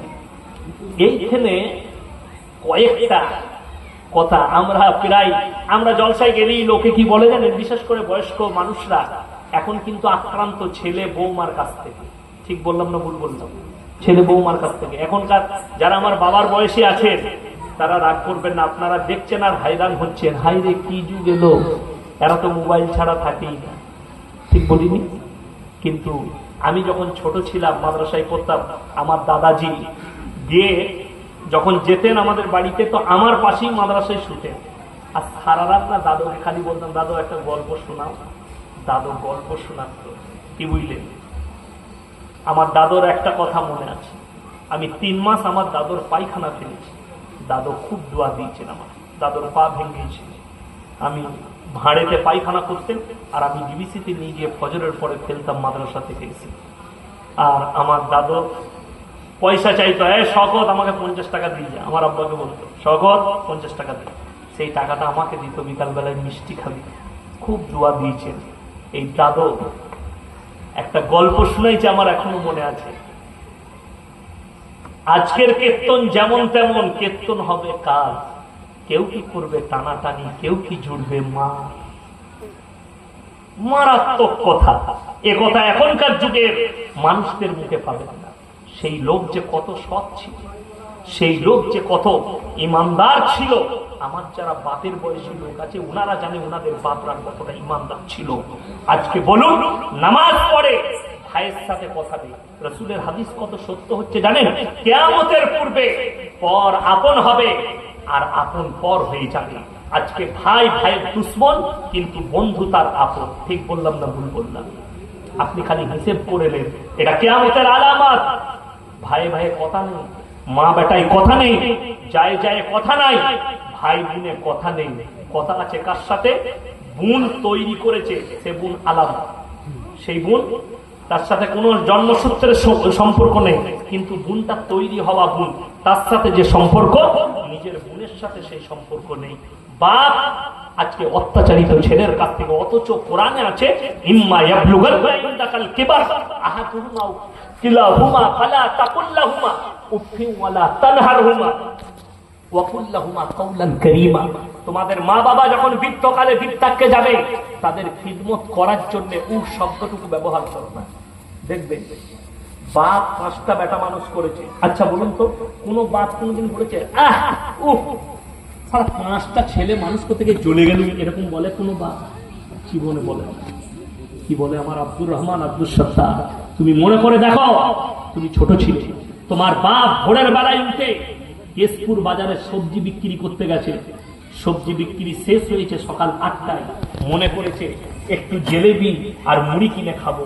যখনই জিলেবিটা হাতে নিয়েছে, মনে পড়েছে আমার আব্দুর রহমান বিছানায় শুয়ে আছে। জানে আর দেয়নি, জিলেবিটা মুড়ে পগতে ভরেছে আর মুড়িটা পানি দিয়ে ভিজিয়ে খেয়েছে। সেই আব্দুর রহমান তোমার মুখে এনে তুলে দিয়েছে, কইলে আমার বেটা আব্দুর রহমান আয়, মুখে তুলে দিয়েছে। আজকে দুঃখ লাগে, রমজানের মাস, 5টা বেটা, 5টা বৌমা, 5টা কামরা, 5টা আপনার চুলো শাল, 5টা গ্যাস, আর বুড়ো বুড়ি এক কোণে পড়ে আছে। রমজান মাসে গরম ভাত রেঁধে সেহরি খাচ্ছ, আর এক কোণে বুড়ি মানুষ রাঁধতে পারেনি, ঠান্ডা ভাত দিয়ে সেহরি খাচ্ছে আর চোখের পানি ফেলাচ্ছে। আমি 5টা ছেলে মানুষ করেছি, আজকে আমাকে ঠান্ডা ভাত দিয়ে সেহরি খেতে হচ্ছে। আরে মূর্খের দল, তাদের থেকে বড় নির্লজ্জা সন্তান। তোমার রোজা তো দূরের কথা, তোমার একটা আমল আল্লাহর দরবারে কবুল হবে না। 5টা বেটা যদি 1 প্লেট করে ভাতকে ইফতারি দেয়, আচ্ছা বাম্মা সব খেয়ে নেবেন? কথা বলে না? আমি তো মাঝে মাঝে বিরক্ত হয়, আমার আব্বাজি সব আমাদের, আমার বিটিকে, ছোট বিটিকে অনেক ভালোবাসে, সব বেটা বিটি দিকে আমাদের ডাকবে, ভাইদের দিয়ে দস্তরখানে বসাবো, খাঞ্চা নিয়ে গিয়ে দিই। তো আমি মাঝে মাঝে বলি যে আপনি কি খাবেন? বলছে আমি কি খাইব, আমাকে ধমকায়, আমি কি খাইব, এরা খাবে না তো কে খাবে? আমি 1 পিস 2 পিস খাই। তখন না মনটা ভরে যায়, যখন দেখতে পাই আমার ভাইপোর মুখে ভরে দিচ্ছে, আমার বিটির মুখে ভরে দিচ্ছে, তখন মনে হয় কলিজাটা কেটে বাপের সামনে নামিয়ে দিই, মায়ের সামনে নামিয়ে দিই, যে আমার মাকে যে খাঞ্চা দিয়েছি, আমার মা নিজের মুখে দেয়নি, আমার বাপের সামনে যে খাঞ্চা দিয়েছি, নিজের মুখে একটা দিয়েছে তো 4টা বেটার সন্তানদের মুখে 4টা ভরে দিয়েছে। ঠিক বললাম না ভুল বললাম? বড় কষ্টের বিষয়। তারপরও মায়ের মূল্য আর বাপের মূল্য বুঝলেন না। কিন্তু বাপরা শুনে যান, মায়েরা অনেকজন মনে মনে করে, সন্তানরা ভালো করে শুনবেন, তোমার বাপ তোমাকে কিচ্ছু দেয়নি। কি কথা বললাম? বাপ কিচ্ছু দেয়নি, একটা কিচ্ছু দেয়নি, তোমাকে নিঃস্ব করে দিয়েছে, তোমাকে কিচ্ছু দেবো না। আমার ভাই, আপনাকে কিচ্ছু দেয়নি, তারপরও আপনি নিজের হক আদায় করুন। কেন? আল্লাহর কাছে সব থেকে কঠিন হিসেব হবে বান্দার হকের। আল্লাহর হক নামাজ আপনি পড়েননি, আল্লাহ ইচ্ছা করলে ক্ষমা করবেন না করবেন না? কথা বলেন, ক্ষমা করবেন। আপনি রোজা রাখেননি ঠিক মতো, আল্লাহ ইচ্ছা করলে ক্ষমা করবেন। আপনি ভালো করে আল্লাহর ফরজ ইবাদত গুলো করেননি, আল্লাহ ইচ্ছা করলে ক্ষমা করবেন। কিন্তু কেউ যদি বান্দার হক মারে, সেই বান্দা না ক্ষমা করা পর্যন্ত আমার আল্লাহ ক্ষমা করবেন না। ওই জন্য দুনিয়াতে বেঁচে থাকলে একটা নেক সন্তান, প্রথম সাদকা হচ্ছে সাদকায়ে জারিয়া। কি বললাম? শুনেলেন বাবরা? কি সাদকায়ে জারিয়া? আপনি বেঁচে আছেন তো 10 টাকা মসজিদে দান করে যান। মসজিদে কাজ হচ্ছে, আপনি বললেন বাবা আমার নামে, আমার নিজের নামে 1 বস্তা সিমেন্ট, নিজের নামে 1 বস্তা সিমেন্ট, পাথর বসছে, তাহলে এক কাজ করে, সামনের একটা মার্বেল পাথর কত দাম পড়বে বাবা? বলে 500 টাকা। এটা আমি দিলাম, এটা আমার নামে পাথরটা, তুমি কবরে চলে যাবে, শুয়ে শুয়ে কিয়ামতের সকাল পর্যন্ত নেকি পাবেন। মাদ্রাসা হচ্ছে, মাদ্রাসায় 500 টাকা দিলেন, এই মাদ্রাসায় যে বিল্ডিংটা তৈরি হচ্ছে, আমার যেন 10টা ইট লাগে, আমার 100টা ইট, 5-10 500টা ইট, 5-10 এ 500 টাকা, 5 টাকা করে 500 টাকা, 10 টাকা করে আমার 100টা ইট দাও 1000 টাকা। কিয়ামত পর্যন্ত আপনি নেকি পেতে থাকবেন। কোথায়? কবরে শুয়ে শুয়ে। আমার ভাই, আরো মারাত্মক কথা বলছি, 2য় নম্বর হচ্ছে নেক সন্তান। নেক সন্তান কি? বাপ মারা গেছে, সে যেন বাপের জানাজাটা পড়াবার যোগ্যতা রাখে, সে যেন বাপের কবর জিয়ারত করার যোগ্যতা রাখে, সে যেন বাপের জন্য দান খয়রাত করার যোগ্যতা রাখে, সে যেন বাপ মরে যাওয়ার পরে ঈদের দিনে, বাকরা ঈদের দিনে, জুম্মার দিনে গিয়ে বাপের কবরটা জিয়ারত করে, এমন সন্তান তৈরি করবেন। আর 5 ওয়াক্তের নামাজ পড়বে, আর হাত তুলে বলবে আল্লাহ আমার আব্বাকে তুমি জান্নাতি করো, আল্লাহ আমার আব্বার কবরের আযাব মুছে দাও। রাসূলের হাদিসে আছে, কোন সন্তান, নেক সন্তান যদি বাপের জন্য হাত তুলে নামাজের পাটিতে আল্লাহর বারগাহে হাত তুলে, তার চোখের পানিটা গালে গড়ানোর আগে আমি তার সব গুনাহকে ক্ষমা করে দিই। জোরে বলুন সুবহানাল্লাহ। অথচ আমি একটা দুনিয়াতে বেঁচে থাকতে নেক সন্তান তৈরি করে যেতে পারলাম না। করেছে কি? গাঁজাখোর, মাতা, গুটখাখোর, জীবনে মসজিদে যাই না, আল্লাহ আল্লাহ রসুলের নাম নাই না, তার কাছে কোরআনের শিক্ষা নেই। আমি জোহরের পরে শুই, যখন আরাম করি নামাজ পড়ে, আমার 2টো বিটিকে সময় দিয়ে আছে, জোহরে নামাজ পড়ে শুভ 10 মিনিট তোমাদের সময়, 10 মিনিট পরে আমাকে একটা করে সূরা শোনাতে হবে মুখস্থ করে। এটা হচ্ছে তার কাজ। আমার ছোট বিটি খুব ফাস্ট, সে শুনিয়ে নেয়। আজকে আমাকে বলেছে মাদ্রাসায় লোক এসেছিল মেহমান, দেরি করেছি, আপনি দেরি করে এলেন, আমি শোনাবো, আজকে শোনাবো না। আবার জলসায় বেরিয়ে যাবেন আমাকে ছেড়ে, আমি আর শোনাবো না, কালকে শোনাবো। আপনি আপনার সন্তানকে শিক্ষা দেন, কিচ্ছু করতে হবে না, তাকে সুশিক্ষা দেন। আপনি মরে যাওয়ার পরে, আমি মরে যাওয়ার পরে আমার বিটি আমার জন্য কোরআন তেলাওয়াত করে দোয়া করবে, আমার বিটি নামাজের পার্টিতে দোয়া করবে। তাকে শিক্ষা দিতে হবে না, আপনার আদর্শটাই তার শিক্ষা। ওই জন্যে মায়েরা যারা এখানে বসে আছেন শুনেলেন, নেক সন্তান তৈরি করার মূল কারিগর হচ্ছে মা। কি বললাম? মা। মা যদি নেক হয় আর মায়ের পরিবেশ যদি ভালো হয়, তার সন্তানের পরিবেশ ভালো হবে। কেন? আমরা বাপরা, মায়েরা ভালো করে শুনবেন, বাপ দিকে শুধু দোষ দিলে হবে না। আমরা বেশিরভাগ লোক বাড়িতে থাকি না, ঠিক বললাম না ভুল বললাম? কেউ 4 ঘন্টা বেরিয়ে যায়, কেউ 5 ঘন্টা, কেউ 6 ঘন্টা, কেউ সকালে বেরোয়, রাত্রে প্রবেশ করে। এরপর সে তো বাপ, সারাদিন না থেকে আমরা বিটিকে একটু ভালোবাসবো না, ভালোবাসি। আমার স্ত্রীকে বলা আছে, তুমি মারবে, তুমি ডাকবে, তোমাকে ফুল পাওয়া, কিন্তু আমি আমার বিটি দিকে হাত দিতে পারবো না। কারণ আমি সারাদিন বাইরে থাকি, 24 ঘন্টা বাইরে থাকি। বিটি দিকে একবার পাই, ঘন্টা 2-1 পাই, একটু আদর করি, স্কুলে চলে যায়, কোনোদিন পাই না। আমার ছোট বিটি যখন স্কুলে চলে যায় আর আমি ঢুকি আবার বেরিয়ে যায়, আমার বিটি আমাকে দেখাই পাই না, তো বাপের মহব্বত অটোমেটিক টান লাগবে। ওই জন্য তৈরি করবে কে? মা। আর মাকে নেক হতে হবে, মাকে সুচরিত্রবান হতে হবে। আর মায়ের যদি আখলাক খারাপ হয়, মায়ের যদি চালচলন খারাপ হয়, অনেক মা আছে দেখবে জায়ের সাথে হয়তো ঝগড়া হয়েছে, কথা নেই, সন্তানকে বলে দিলে কথা বলি না, তুই চাচ্ছিস বলে না, বলে। এর থেকে বড় নেমো খারাপ মেয়ে পৃথিবীতে আর কেউ নেই। জানবেন, আপনার বিবি যদি আপনার সন্তান এই অর্ডার দেয়, তাহলে সম্পূর্ণ অপরাধী আপনার ভাবি নয়, আপনার স্ত্রী। এর থেকে নোংরা মেয়ে পৃথিবীতে আর কেউ নেই। যে নিজের সন্তানকে বলে তোর চাচির সাথে কথা বলবি না, তোর চাচার সাথে কথা বলবি না, তার ভাষা হবে, আমার সঙ্গে তোমার চাচির কথা কাটাকাটি হয়েছে, আমরা সমবয়সী, কিন্তু তোমরা তোমাদের চাচি মায়ের সঙ্গে খারাপ ব্যবহার করবে না। তাই ডাকলে যাবে, খেতে দিলে খাবে, মাথায় হাত বুললে গিয়ে বসবে, কোনো কথা বলো না। এই শিক্ষা যদি দেন, আপনার সন্তান তৈরি হবে।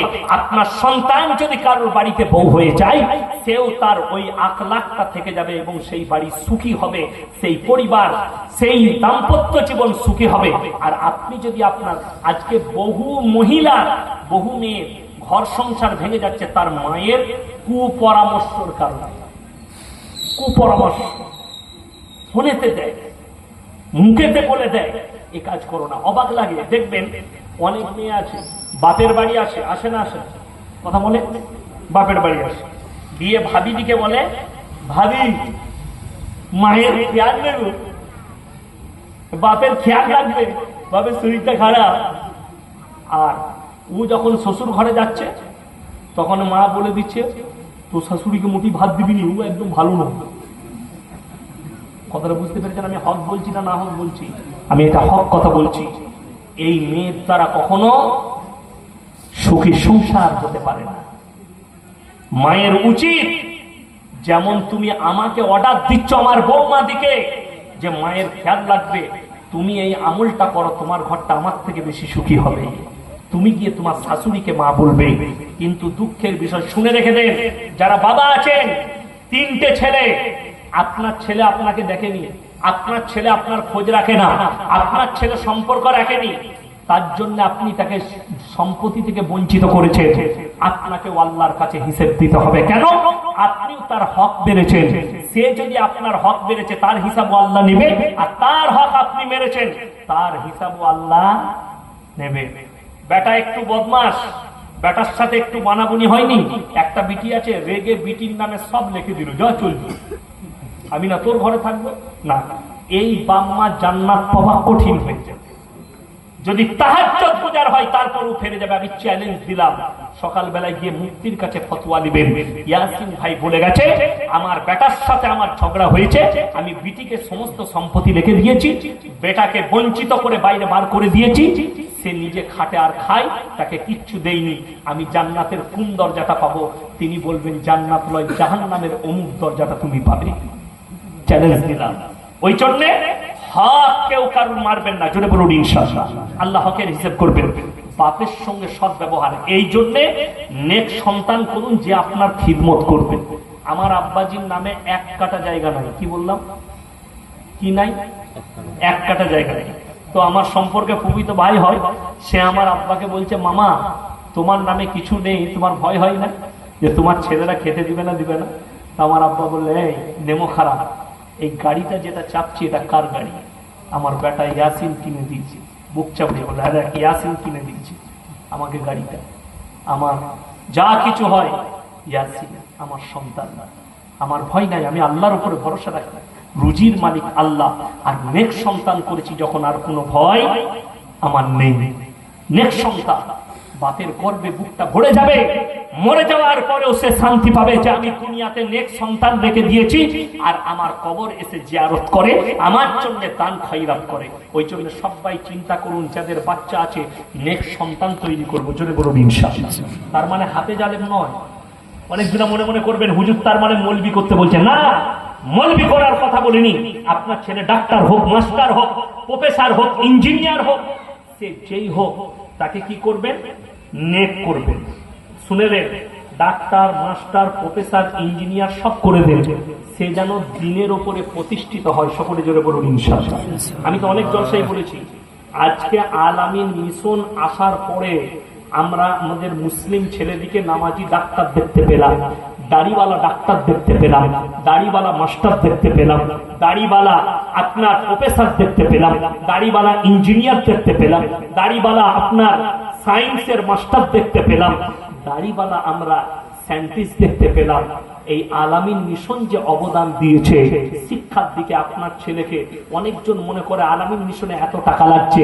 আরে ভাই, টাকা দেওয়ার পরে শুধু টাকা নয়, আমি অনেকগুলো আলামিন মিশন পরিদর্শন করেছি। সব থেকে বড় জিনিস যেটা, আপনার সন্তানের ঈমান বেঁচে যাবে। সেই ঈমানটা কেমন ভাবে? আপনার সন্তানকে নাম্বার 1 এডুকেশন দিবে, শিক্ষা।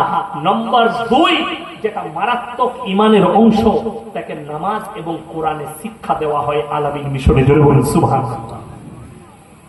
আমি নিজে আলামিন মিশন তৈরি করিনি, আপনারা ভাববেন না যে প্রচার করতে এসেছি। আমি খালি উম্মতের কওমের কথা ভেবে বলছি।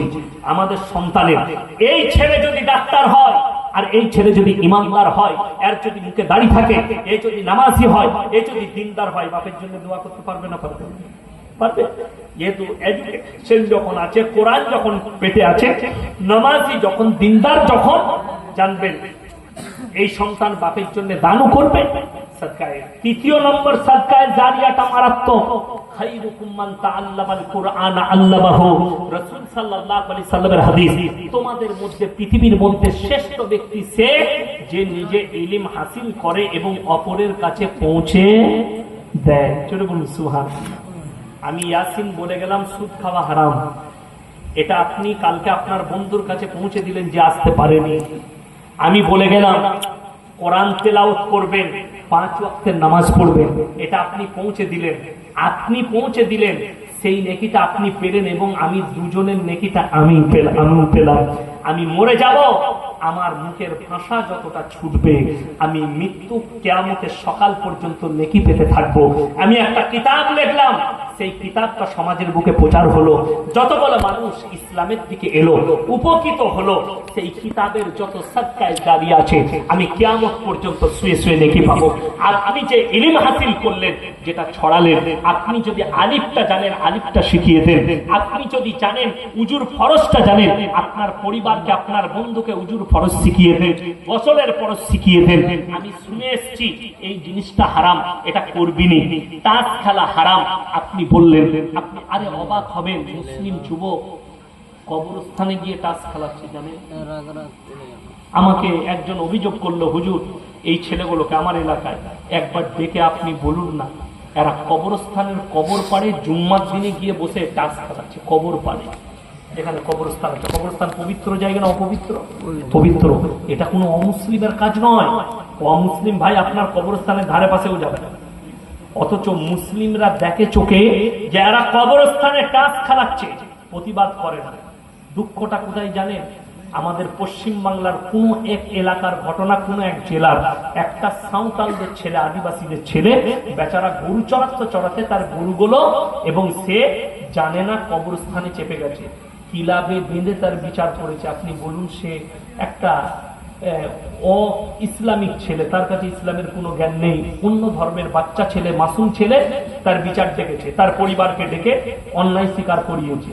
অথচ মুসলিমরা, আমি দেখিয়ে দেবো বর্ধমান জেলায় কবরস্থানের দেওয়াল এটা, আর এইখানটা মাঠ, মেলা হচ্ছে, আর সেখানে বুগি বুগি ড্যান্স ফাংশন হচ্ছে। আবার কবরস্থানের দেওয়ালে বোর্ড কি দিয়েছে জানেন? অবাক হয়ে যাবে, পবিত্র কবরস্থান, কেউ পিশাব করবেন না, বাকি বুগি বুগি ড্যান্সটা চলবে। বাস্তব কথা বলছি, আপনি দেখুন, আপনাকে দেখিয়ে দিব ঈদ উপলক্ষে বুগি বুগি ড্যান্স মেদিনীপুরে পাবেন। ঠিক বললাম না? ভুল বললাম? ঈদ উপলক্ষে ড্যান্স হাঙ্গামা, হারামের থেকেও হারাম। ঈদ উপলক্ষে খেলা করা, ঈদ উপলক্ষে আপনার ড্যান্স করা, ঈদ উপলক্ষে যে কোনো অনুষ্ঠান করা হারাম।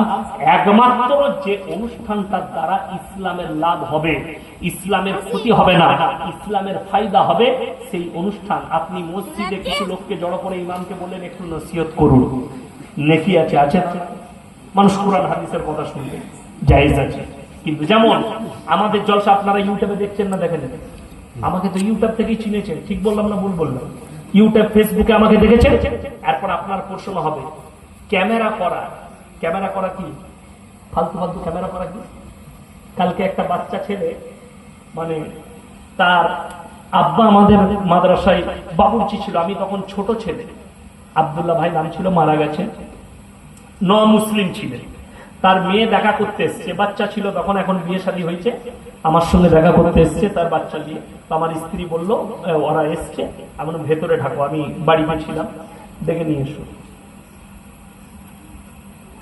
আচ্ছা, তো সে সঙ্গে সঙ্গে এলো আমার কাছে। তো একটা ছেলে, আমি বললাম তুই কি করিস রে, কিসে পড়িস? বললে হুজুর 6-এ পড়ি। আচ্ছা আচ্ছা, কি করিস? তো ওদের মধ্যে একজন বলছে ও গানের ভিডিও বানায়, কি বুঝলেন, ড্যান্স দেখে, দিয়ে ওই ভিডিও না কি হয় মোবাইলে ছাড়ে।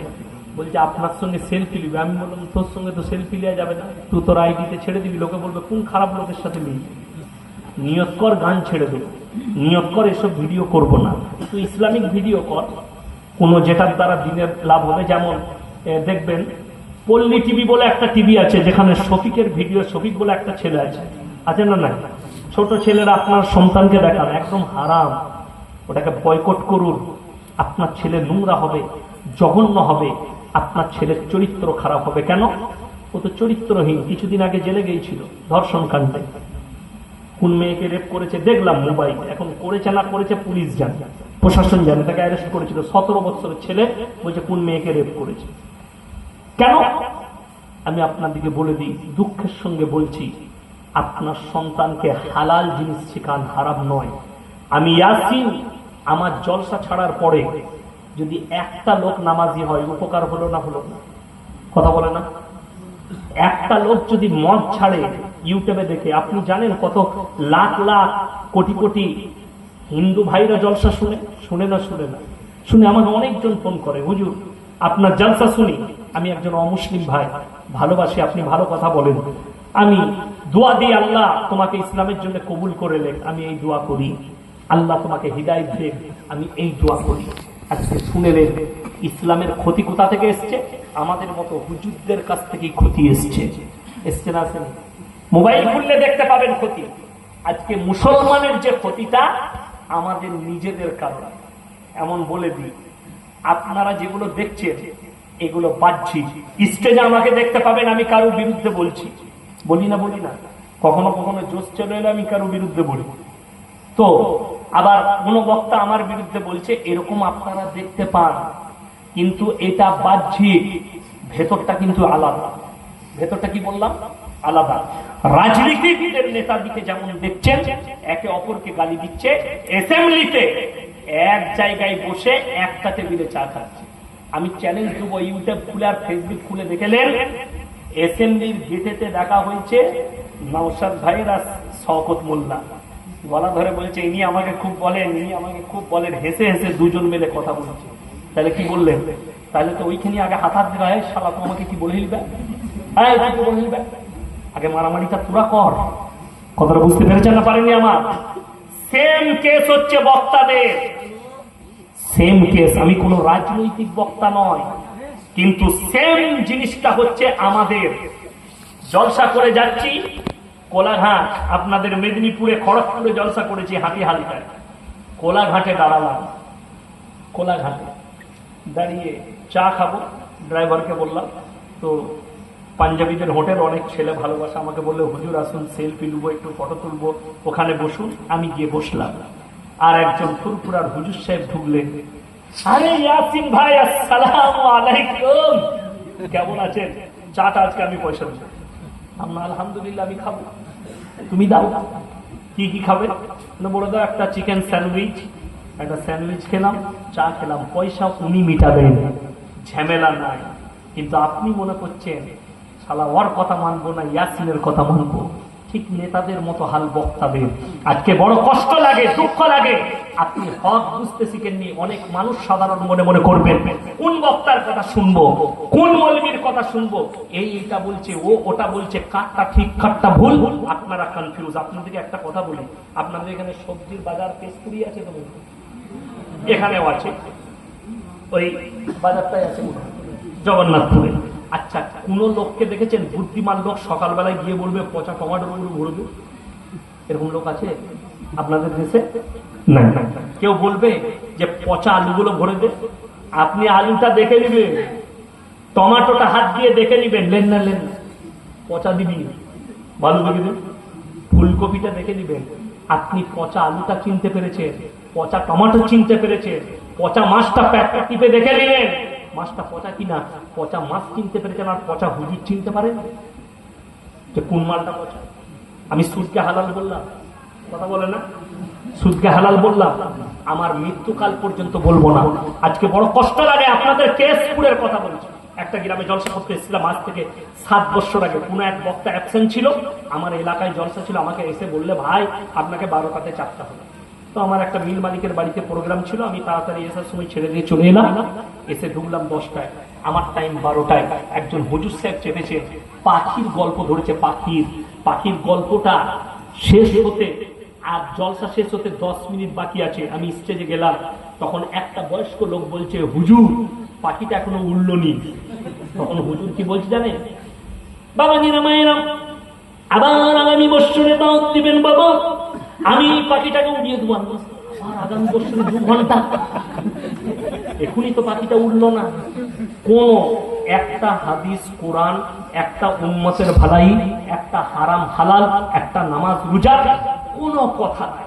শুধু পাখিটা কোথা থেকে কোথায় গিয়েছিল, কেন ওখানে বসলো, কেন ছানা দিল, এই গল্প। সমাজ শেষ হয়ে গেল। পচা আলুটা চিনতে শিখুন, পচা টমাটোরটা চিনতে শিখুন। বড় আজকে দেখুন কিয়াম নিয়ে মারামারি। আমি চ্যালেঞ্জ দিলাম, যদি বলেন সারা রাত থাকতে হবে, আমি থেকে যাচ্ছি। কিন্তু সকালবেলায় যে কোনো বাপের বেটা হুজুরকে স্টেজে হাজির করুন। যদি কেউ বলে দেয় কিয়াম ফরজ, সুন্নত, ওয়াজিব, নফল, আমি ইয়াসিন এইখান থেকেই কিয়াম করে বাড়ি যাব। চ্যালেঞ্জ দিলাম, এটা আমি চ্যালেঞ্জ। বলছে মুস্তাহাব মুস্তাহসান, যদি মুস্তাহসান হয়, এই আলেমদিকে জিজ্ঞেস করছি মুস্তাহসানের মানটা আমাকে বুঝিয়ে দেখতো। এরপর বলছে করলেও ভালো, না করলে কোনো দোষের নাই। আচ্ছা বলুন, আমি যে দরুদটা পড়লাম ওটা বসে পড়লাম না দাঁড়িয়ে? এই কথা বলবেন। আপনারা বসে পড়লেন না দরুদ দাঁড়িয়ে? নামাজে আপনারা কি পড়েন, বসে না দাঁড়িয়ে? বসে দরুদ পড়েন তো, না দাঁড়িয়ে? বসে। আচ্ছা বলুন তো, আত্তাহিয়াতু আমার সাথে একবার সবাই পড়ুন, আত্তাহিয়াতু লিল্লাহি ওয়াস সালাওয়াতু ওয়াত তাইয়্যিবাত, আসসালামু আলাইকা আইয়ুহান নবী। আমার ভাই, নামাজে সালাম নবীকে বসে পাঠানো যাচ্ছে, এখানে বলছে না দাঁড়ালে বেয়াদবি, ঠিক না? আচ্ছা বলুন তো, আল্লাহর কসম খেয়ে বলে গেলাম, আল্লাহর কসম খেয়ে, কিয়ামে যে বাক্যগুলো পাঠ করা হয়, বাক্যগুলো অনেকগুলো বাক্য পাঠ হয় না, হয় না? ইয়া নবী সালামুন আলাইকা, ইয়া হাবিব সালামুন আলাইকা। তারপরে আরো বিভিন্ন আছে। সেই বাক্যগুলো কেউ যদি কোরআন আর হাদিসে দেখিয়ে দিতে পারে, আমি চ্যালেঞ্জ দিলাম, আমি জলসা করা ছেড়ে দেব। চ্যালেঞ্জ। খালি দলিলটা আমার হোয়াটসঅ্যাপে পাঠিয়ে দেবেন, দলিলটা পাঠাবেন, হাদিসের বুখারী, তিরমিজি, আবু দাউদ, ইবনে মাজাহ, নাসাই শরীফ, দলিলটা পাঠিয়ে দিবেন যে কোন হাদিসে আছে। আচ্ছা বলুন তো, যদি কিয়াম করা যদি বৈধ হতো, সাহাবীরা করতেন না করতেন না? কথা বলেন। সাহাবীদের একটা দলিল যদি কোনো বাপের বেটা মৌলবি দিতে পারে, আমি ইয়াসিনের জীবনে জলসা করব না। সাহাবী ছেড়ে দেন, চারজন প্রসিদ্ধ ইমাম, কজন বললাম? প্রসিদ্ধ চারজন। ইমাম আবু হানিফা রাহিমাহুল্লাহ, ইমাম শাফি, ইমাম মালিক, ইমাম হাম্বল। ইনারা নিজের জীবন দশায় জীবনে এইভাবে দাঁড়িয়ে কিয়াম করেনি। দ্বিতীয় নম্বর, আমাদের দেশের বেরেলভি ভাইরা যারা নিজেদেরকে সুন্নি বলে, আমি তাদেরকে সিন্নি খোর বলি, তারা সিন্নি ছাড়া আর কিছু বুঝে না। এরা বলছে আল্লাহর রাসূল সাল্লাল্লাহু আলাইহি সাল্লাম আমরা কিয়াম করি হাজির নাজির। আল্লাহর নবী হাজির নাজির। 1 মিনিটের লেগে বলছি, খুব ভালো করে বুঝবেন, বেরেলে ঢুকান, দিলের কান দিয়ে শুনেন, এই কান দিয়ে ঢুকলে এইদিকে বেরিয়ে গিয়ে আমাকে গাল দিবেন, দিলের কান দিয়ে।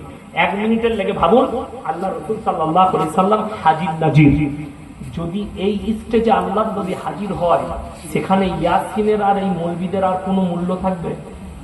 কথা বলে না? তাহলে নবীজি যদি হাজির নাজির হয়, কিয়ামটা কে করবেন, নবী না আমরা?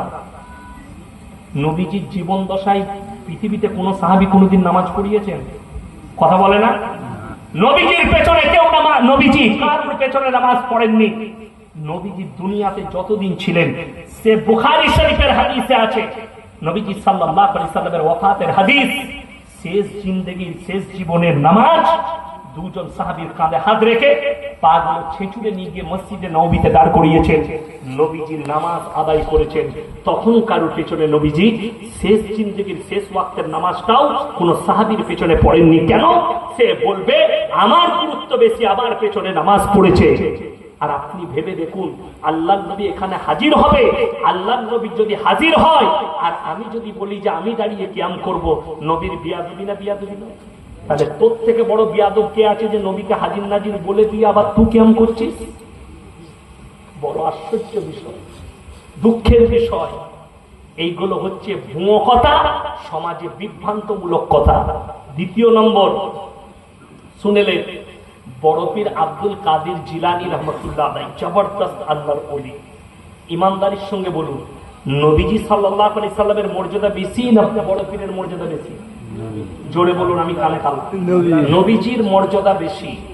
বড় পীর আব্দুল কাদের জিলানী রহমতুল্লাহ আলাইহি, নবীজি অনেক দূরের কথা, হযরতে আবু বকর সিদ্দিক রাদিয়াল্লাহু তাআলা আনহুর পায়ের ধুলোর যোগ্য হবে না। ঠিক বললাম না ভুল বললাম? কিনা? কেন? তিনার নাম হচ্ছে সিদ্দিক। সিদ্দিক নামটা কে দিয়েছেন? নবীজি সাল্লাল্লাহু আলাইহি সাল্লাম নিজে দিয়েছেন। সিদ্দিক মানে কি বাবা? সত্যবাদী। নবীজি নিজে দিয়েছেন নামটা। কার? আবু বকরের। কখন দিয়েছেন? যখন আল্লাহর নবী বললেন, হে আবু বকর, তুমি কি আমাকে বিশ্বাস করো? চোখের পানি ফেলালেন। নবীজি যখন নবুয়ত পেয়েছেন আর আবু বকরকে বললে, হে আবু বকর, তুমি আমার বন্ধু, তুমি কি আমাকে আমার একটা কথা বিশ্বাস করবে? হে মুহাম্মদ বলুন। বললে, আমাকে আল্লাহ নবুয়ত দান করেছে। হযরত আবু বকর জড়িয়ে ধরে বললে, লা ইলাহা ইল্লাল্লাহ মুহাম্মাদুর রাসূলুল্লাহ, বলুন সুবহানাল্লাহ। সঙ্গে সঙ্গে আল্লাহর নবী মুহাম্মদ সাল্লাল্লাহু আলাইহি ওয়াসাল্লাম বললে, তুমি আজ থেকে শুধু আবু বকর নও, তুমি হচ্ছে আবু বকর সিদ্দিক, তুমি সত্যবাদী, যে এটা তুমি সাক্ষী দিলে। জোরে বলুন সুবহানাল্লাহ। সেই সাহাবীর পায়ের ধুলোর যোগ্য হবে না। আর কিছু কিছু গুটকাখোর, সিন্নিখোর, তারা বলছে বিনা উজুতে বাবাজি 3 কিলোমিটার টান দিয়ে বড় পীরের নাম, কেউ যদি বিনা উজুতে নেই গায়ের লোমগুলো ঝরে যাবে। নাউজুবিল্লাহ। এ তো বড় পীর নিজে জানতো না যে আমার এত কিরামতি, ইহারা যা জানে। কষ্টের সঙ্গে বলছি, আচ্ছা বিনা উজুতে যদি বড় পীরের নাম দিলে গায়ের লোম ঝরে যায়, তাহলে বিনা উজুতে আল্লাহর নাম দিলে চামড়া ঝরে যেতে হবে না? কথা বলে না? এখন যে আমি জলসা করছি, আমি ইমানদারির সঙ্গে বলছি আমার উজু ভেঙে গেছে, আমার উজু নাই।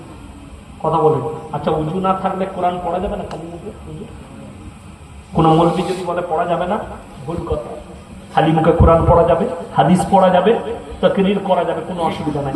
আল্লাহর নাম নিচ্ছি বিনা উজুতে, আমার কিছুই হচ্ছে না, আমার শরীরের লোম ঠিক আছে, আমার আমল ঠিক আছে, আর বড় পীরের নাম দিলে গায়ের লোম ঝুড়ে যাবে। এই অবাস্তব কথাগুলোর কারণে আজকে অমুসলিম ভাইরা কোল করছে ইসলামকে নিয়ে। শুধু এইটা নয় ভাইয়েরা, বড় পীর আব্দুল কাদের জিলানী রাহমাতুল্লাহ আলাইহি মায়ের পেট থেকে 18 পারা কোরআনের হাফেজ হয়েছিলেন। শুনেছেন না? শুনেন না?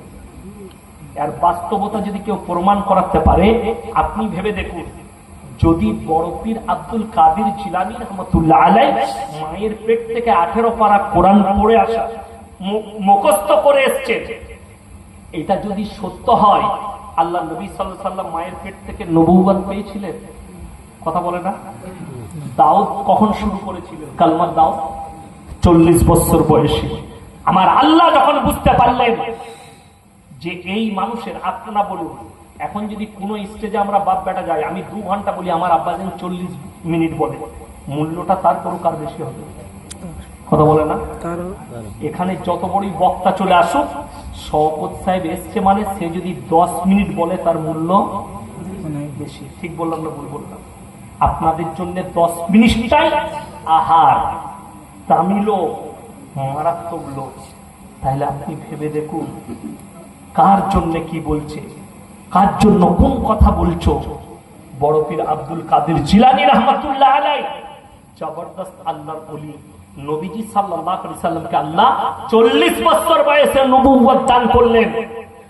আর এক ভণ্ড নেমোখারাম उत्तर प्रदेशे একজন আছে, अरे तुम जानते हो बड़ा पीर कौन था? बड़ा पीर तो वो थे कि बड़ा पीर कभी काबा घर का तवाफ नहीं किया, बल्कि काबा घर उनके घर में आते थे तवाफ करने के लिए। बोलूं नाउजुबिल्लाह। এটা উত্তর প্রদেশে একটা সিন্নিখোরের বয়ান বলছি আমি। এটা শোনার পরে আপনি বলুন, একটা অমুসলিম কি টোল করবে যে ইসলাম তো গল্পতে ভরা। আপনারা বলুন, ইসলাম সত্যের উপরে টিকে আছে না মিথ্যার উপরে? সত্যের উপরে টিকে আছে। আর এইসব মিথ্যা বানাওয়ার কথা দিয়ে, তা না হলে আমি বীরভূমে জলসা করছি, স্টেজে বয়ান চলছে, একজন বক্তা বয়ান করছে কি, ভাই একদিন আমি বড় পীর আব্দুল কাদের জিলানী খাজা মাইনুদ্দিন চিশতি রাহমাতুল্লাহ আলাইহি উযু করার জন্য কলে গেলেন, মানুষ তাকে কলের পানিতে উযু করতে দেয়নি। বড় পীর আব্দুল কাদের জিলানী আনা সাগরের পানিগুলো লোটার মধ্যে ভরে নিলেন, একটা বদনার মধ্যে ভরে দিলেন। যা বুঝে কথা। আচ্ছা আপনারা বলুন, এটা যদি সত্য মানতে হয়, নবীজিকে সমুদ্রতা হাতের মুঠে নিতে হতো না? হতো না? কথা বলে আমার নবীর জন্য সম্ভব ছিল না? ছিল। ছিল। এরকম একটা হাদিস দেখিয়ে দেখতো। শুধু তাই নয়, আপনাদের মেদিনীপুরে ওই রামজীবনপুরের কাছে একজন এসছে, অল্প বয়সী ছেলে, 24 পরগনার বয়ান করছে, বলছে বড় পীর আব্দুল কাদের জিলানী বাবা এত বড় পীর ছিলেন, এত বড় পীর ছিলেন, খানা খেতে বসেছে, দেশি মুরগি দিয়ে ভাত দিয়েছে, দেশি মুরগির হাড্ডি গুলো খেয়ে খেয়ে দস্তরখানে রাখছেন বাবা। আর তিনার মুরিদরা জিজ্ঞেস করলেন, বাবা আপনি এই দস্তরখানে হাড্ডি গুলো রাখছেন কেন? বড় পীর আব্দুল কাদের জিলানী বললেন, বাবা আমি এই জন্য রাখছি, এই মুরগিটা খাওয়ার পরে আবার আমি এই মুরগিটাকে জীবিত করে দেবো। নাউজুবিল্লাহ। বলেন বলেন নাউজুবিল্লাহ। এরকম একটা হাদিস যদি এই মৌলবীরা দেখিয়ে দিতে পারে, বুখারী, তিরমিজি, আবু দাউদ, ইবনে মাজাহ, নাসাঈ শরীফ, একটা হাদিস যদি রাসূলের জন্য দেখাতে পারে, আল্লাহ রাসূল সাল্লাল্লাহু আলাইহি সাল্লাম দুম্বার মাংস খেয়েছেন, উটের মাংস খেয়েছেন, বকরির মাংস খেয়েছেন, নবীজি মাংস খাওয়ার পরে সেই হাড্ডিগুলোর দ্বারা ছাগলকে জীবিত করেছেন, এরকম একটা দলিল যদি নবীজির কেউ দেখাতে পারে, নবীজির মর্যাদা বেশি না বড় পীরের মর্যাদা বেশি? আল্লাহ রাসূলের মর্যাদা বেশি। অথচ এরকম গল্প একটাও নবীজির জন্য নাই, বড় পীরের নামে তহমত দিয়েছে। আজকের দিনে বড় পীর আব্দুল কাদের জিলানী রাহমাতুল্লাহ আলাইহি দুনিয়াতে থাকলে এদেরকে কাফের ফতোয়া দিত, এদিকে বাতিল বলতো। আজকে বড় পীর আব্দুল কাদের জিলানী রাহমাতুল্লাহ আলাইহি দুনিয়ায় জীবিত থাকলে কিয়ামতের দিনে দেখতে পাবেন, আমিও দাঁড়াবো, সিন্নিখোরও দাঁড়াবে, দুনিয়ার মানুষ থাকবে, আল্লাহ ওদিকে লাঞ্ছিত করবে। সেই দিনে বড় পীর নিজে আল্লাহকে বলবে, আমার নামে মিথ্যাচার করেছে, আমার নামে। এই বাংলাদেশের এক হারামখোর ফেসকাট দাঁড়িয়ে 6 তাল্লা টুপি পড়েছে, বলছে আমার জান আজরাইল কবজ করবে না, আমার জান আমার বড় পীর আব্দুল কাদের জিলানী করবে। নাউজুবিল্লাহ বলে জান কবজ কর। আল্লাহ রাসূল সাল্লাল্লাহু আলাইহি ওয়াসাল্লামের জানটা কে কবজ করেছেন? আজরাইল। আল্লাহ দায়িত্ব দিয়েছে আজরাইলকে জান কবজ করা। আর ও বলছে আজরাইল আসবে না, আমার বড় পীর আব্দুল কাদের জিলানী আসবে। কত বড় নেমো খারামি কথা, আল্লাহ বিরোধী কোরআন বিরোধী কথা। এটা কোরআনের বিপক্ষে, সঙ্গে সঙ্গে ঈমান হারা হয়ে গেছে। আর ওরই একটা সাথী আছে, সে এক সপ্তাহ আগে বায়ান করেছে কি, আমি বাবা মরে গেলে আমার মরণে তোমরা ঢোলবাজি বাসিও বাবারে। এই করে গান করে বলেছে, আমি মরে গেলে আমার মরণে তোমরা ঢোলবাজি বাসিও। যে তাকে রাস্তায় পেয়েছে কিছু লোক, এমন কেলানি কেলিয়েছে, এখন এরকম করে পাশাপাশি আছে, আমাকে এখানে বেড়েছে, এখানে ভেঙে দিয়েছে, এখন তোকে ঠিক করেছে। কথাটা বুঝতে পেরেছেন? আমাকে ঢোলবাজি দিয়েছে আর বাজাবি। আপনি চলুন মেদিনীপুরে দেখে দেবো, আপনি ইমানদারের সঙ্গে বলুন। একটা আমি এখনই বললাম যে কোনো দুর্গা উৎসবে মুসলমানে যাওয়া যাবে না, ওটা যদি শিরক হয়। আমি দেখিয়ে দেবো মেদিনীপুরে গাছের নিচে মাটির ঘোড়া রেখে মুসলমান সিজদা করছে। ঠিক বললাম না ভুল বললাম? মাটির ঘোড়া রেখে। এইটা কি করে জায়েজ হতে পারে? তোমার কোন বাতের বেটা মৌলবি থাকলে তাকে নিয়ে এসো, যে গাছের গোড়ায় মাটি রেখে সিজদা করা। আমার ভাই, শিরক আল্লাহর কাছে নিকৃষ্টতম পাপ। ওই জন্য শিরক থেকে আপনাকে বাঁচতে হবে। আর শুনেলেন, কোন পীরের নামে তহমত দিবেন না। বড় বড় পীরের নামে কিছু লোক, কিছু আমাদের মতো টুপিধারী দাড়িওয়ালা, ইলম কালাম নাই, গল্প করে কথা বলছে, সমাজকে বিভ্রান্ত করছে। বড় পীরের নামে মিথ্যাচার। আপনার ওই খাজা মঈনুদ্দিন চিশতি রহমতুল্লাহ আলাইহির নামে মিথ্যাচার। যদি আনাসাগরের পানিটা তিনি বদনাই ধরে নিতেন, বলে নেমো খারাপ। একটা সাহাবীর জন্য একটা রিওয়ায়াত পার কর, যে কোন সাহাবী নিজের হাতের মুঠোয় পাহাড়টা নিয়েছেন। একটা খালি ঘটনা হাদিসে আছে। আল্লাহ রাসূল সাল্লাল্লাহু আলাইহি সাল্লামকে এক কাফের জিজ্ঞেস করলো, আমি ঈমান আনতে পারি, আমার হাতের মুঠোয় কি আছে আপনি যদি বলে দিতে পারেন। তাকে বললেন মুহাম্মদ সাল্লাল্লাহু আলাইহি সাল্লাম, আমার হাতের মুঠোয় কি আছে যদি বলে দিতে পারে। আল্লাহ নবী সাল্লাল্লাহু আলাইহি সাল্লাম কি উত্তর দিলে জানেন? কত সুন্দর উত্তর। নবীজি বলেননি, নবীজি বললেন, আমি বলবো না তোমার হাতের মুঠোয় কি আছে, তোমার মুঠোর ভেতরে যে আছে সে বলবে আমি কে। মাটি থেকে আওয়াজ আসছে, আশহাদু আল্লা ইলাহা ইল্লাল্লাহ ওয়া আশহাদু আন্না মুহাম্মাদান আবদুহু ওয়া রাসূলুহু। জোরে বলুন সুবহানাল্লাহ। সালাম তো সে পাঠাচ্ছে, উত্তর তো হাতের মুঠোর ভেতরে যে মাটির চাংটা আছে সে দিচ্ছে। আমি নবী বলবো না তোমার হাতের মুঠোয় কি আছে, বরঞ্চ তোমার হাতের ভেতরে যে আছে সে বলবে আমি কে। আমি আল্লাহর পয়গম্বর, আল্লাহ মুহাম্মদ সাল্লাল্লাহু আলাইহি ওয়াসাল্লাম আল্লাহর রাসূল। জোরে বলুন সুবহানাল্লাহ। অথচ এ বলছে পুরো আনাসাগরের পানিটা বদনাই বড় পীর ভরে নিলেন। গ্রামের লোক গিয়ে বড় পীরের কাছে কাঁদলেন, আবার আনাসাগরটা ভর্তি করে দিলেন। এই ধরনের এই উটপাট কথা, ইসলাম বিকৃত করা। ইসলামকে আমি বলি আপনাকে, নামাজ 5 ওয়াক্তের ফরজ না ফরজ নয়? ফরজ। কেউ যদি জেনে বুঝে নামাজকে ছেড়ে দেয়, জেনে বুঝে জিদ করে যদি বলে আমি নামাজ পড়বো না, আমার যা হবে দেখা যাবে, সেই লোক জাহান্নামে যাবে। যাবে না? যাবে। জাহান্নাম জান্নাত আল্লাহর হাতে। আর সে যদি নিয়তটা এটা করে, যেমন কোরআনে আছে, যদি বলেন কোরআনের দলিল দেন যে সেই লোক জাহান্নামে কিভাবে যাবে। আমি প্রথমেই বলেছি, যারা চায়ের দোকানে বলে যে আমি ভালো লোক গেলাম, বলে না, বলে আমি নামাজ পড়ি না কিন্তু আমি ইমানদার, এই কথা যারা বলো কতটা রং কথা। কেন? কিয়ামতের দিনে জান্নাতীরা জান্নাতের রাস্তায়, জাহান্নামীরা জাহান্নামের রাস্তায় যখন যাবে, কোরআনে আছে তারা প্রশ্ন ছুড়বে, ফি জান্নাতি ইয়াতাসাআলুনা লিল মুজরিমিনা মা সালাকাকুম ফি সাকার। তোমরা সাকার নামক জাহান্নামে কেন যাচ্ছ? তোমরা তো বলতে আমরা ভালো লোক, তোমরা তো বলতে আমরাই গ্রামের ইমানদার, আজকে কেন যাচ্ছ? তাদের 1 নম্বর উত্তর আসবে, ক্বালু লাম নাকু মিনাল মুসাল্লিন, আমরা নামাজি মুসল্লিদের মধ্যে ছিলাম না। ওয়া লাম নাকু নুতিমুল মিসকিন, আমরা মিসকিনকে খানা খাওয়াইতাম না, তাই আল্লাহ আমাদেরকে জাহান্নামে পাঠিয়েছে। ওয়া কুননা নাকুদু মাআল কাঈদিন। এটা বড় প্যাথেটিক। যারা বেনামাজি আছেন, চায়ের দোকানে বসে থাকেন, যারা দাড়ি রাখতে পারেননি, ওই তাদেরকে বলছি, তোমরা কেউ দাড়ি টুপির মজাক উড়িও না। আলেম উলামার মজাক উড়িও না।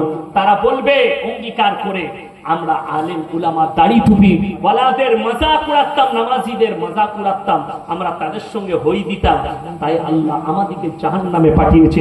ওয়াকুন্না নুকাজ্জিবু বিয়াউমিদ্দিন, আর আমরা বিচারের দিনকে মিথ্যা বলে মনে করিতাম। তাই বিচার, কতজন মরে গেল, বিচার কি হবে, এটা মনে করিতাম। তাই আল্লাহ আমাদেরকে আজকে জাহান্নামে পাঠিয়েছে। এতিম মিসকিনকে কেউ ফিরাবেন না, জোরে বলুন ইনশাআল্লাহ। আপনার দরজায় যে আসছে, শুনে দেন, লাস্টের পর লাস্ট তরফি ধরছি আমি, সেটা হচ্ছে তিনটে ব্যক্তির দোয়াকে আল্লাহ ফেরত দেয় না। কটা বললাম, কথা বলেন? তিনটে। নাম্বার 1, ওয়া আতিদাল কুরবা, তোমার কাছের গরিব, তোমার কাছের এতিম, তোমার কাছের মিসকিন, সে যদি তোমার কাছে হাত পাতে, তার হাতকে জীবনে ফিরিও না।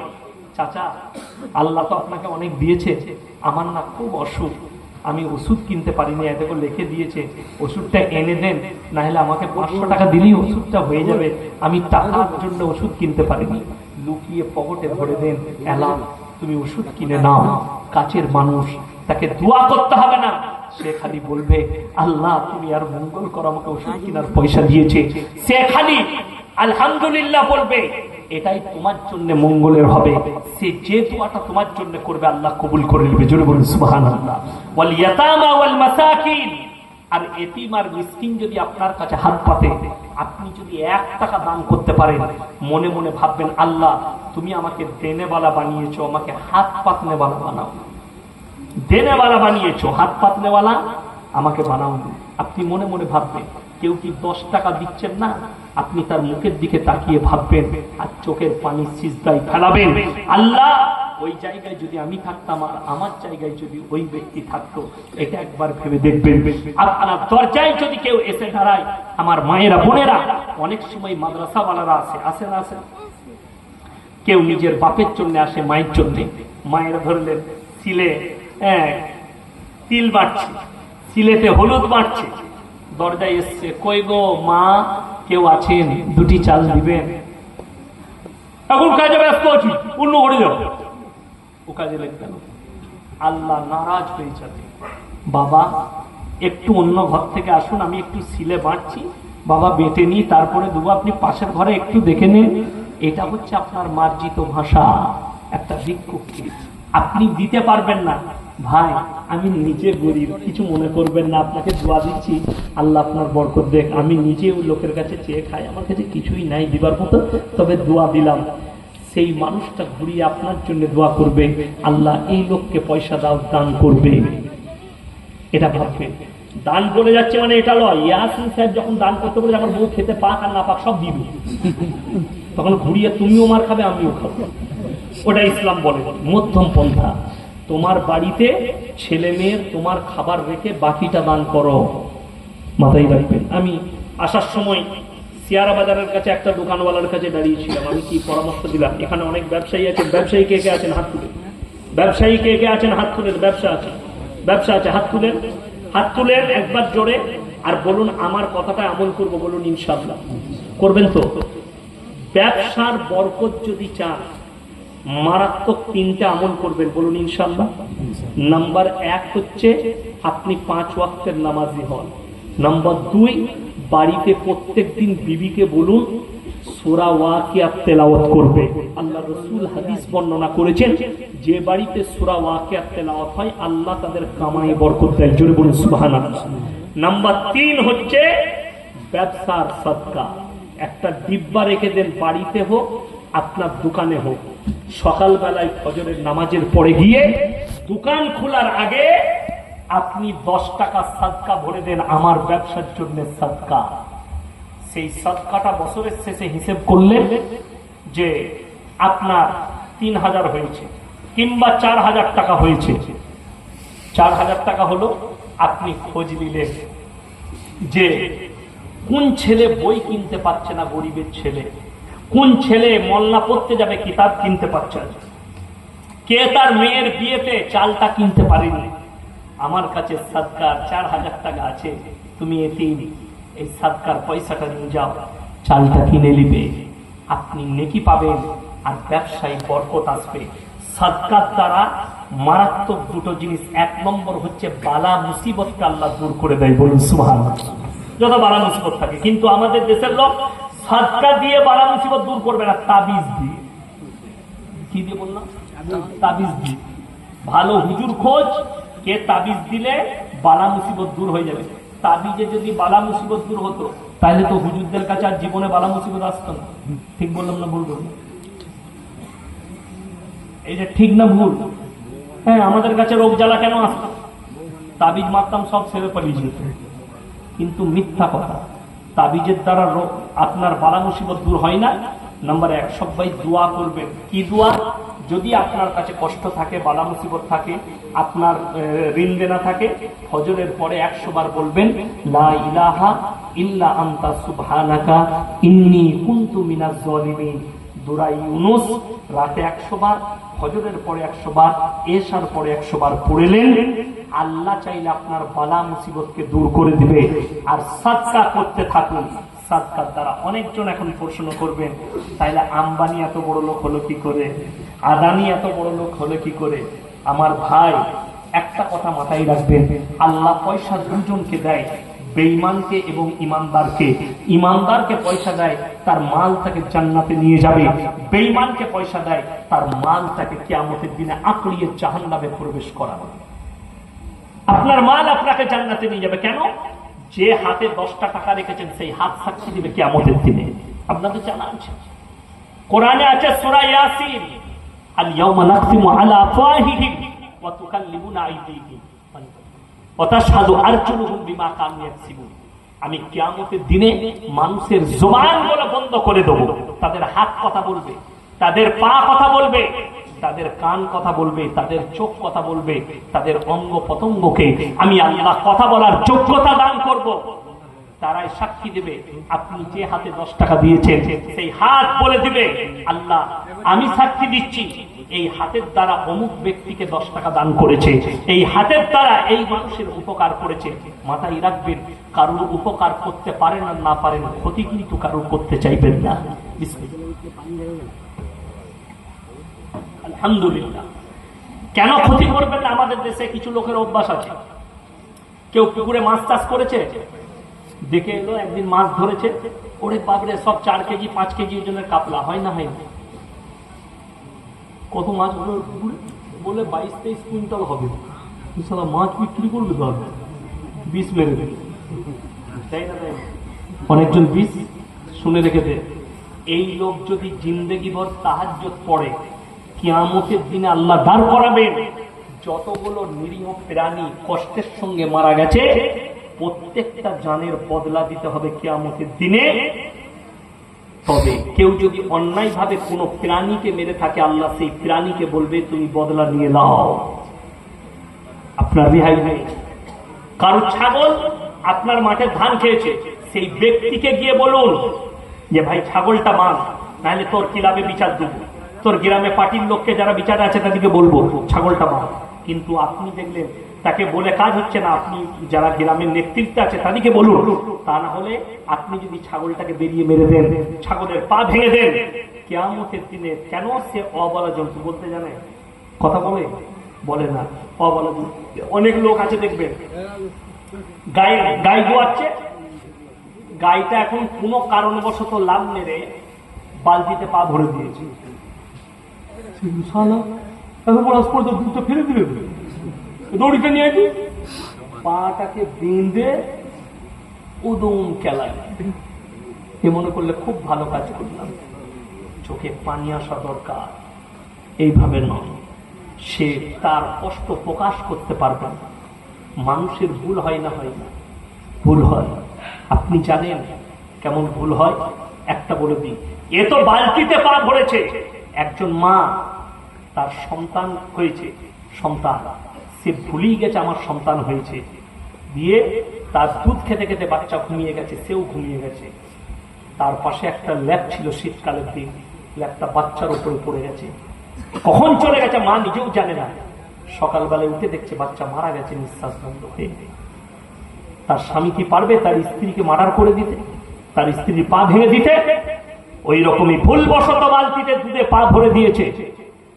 তুমি তার উপরে অত্যাচার করো না। যদি কেউ এই ধরনের অত্যাচার করে, গরুর পেছনে, পশুর পেছনে, কুকুরকে অনেকজন অন্যায় ভাবে মুরগি খেয়েছে বলে বেরিয়ে মেরে দেয়, কিয়ামতের দিনে আল্লাহ বলবে তোমরা বদলা লাও। আল্লাহ বদলা নেবেন কিয়ামতের দিনে। আপনি যদি এতটুকু কিছু করে থাকেন, ফামান ইয়ামাল মিসকালা যাররাতিন খায়রান ইয়ারা ওয়া মান ইয়ামাল মিসকালা যাররাতিন শাররান ইয়ারা। কেউ যদি যাররা পরিমাণ ভালো কাজ করে থাকে, সরষের দানা পরিমাণ আল্লাহ দেখাবেন, আর কেউ যদি দানা পরিমাণ পাপ কাজ করে থাকে সেটাও তোমরা দেখতে পাবে, আল্লাহ দেখাবেন। কোরআনে আছে ইকরা কিতাবাক কাফা বিনাফসিকা আল-ইয়াওমা আলাইকা হাসিবা।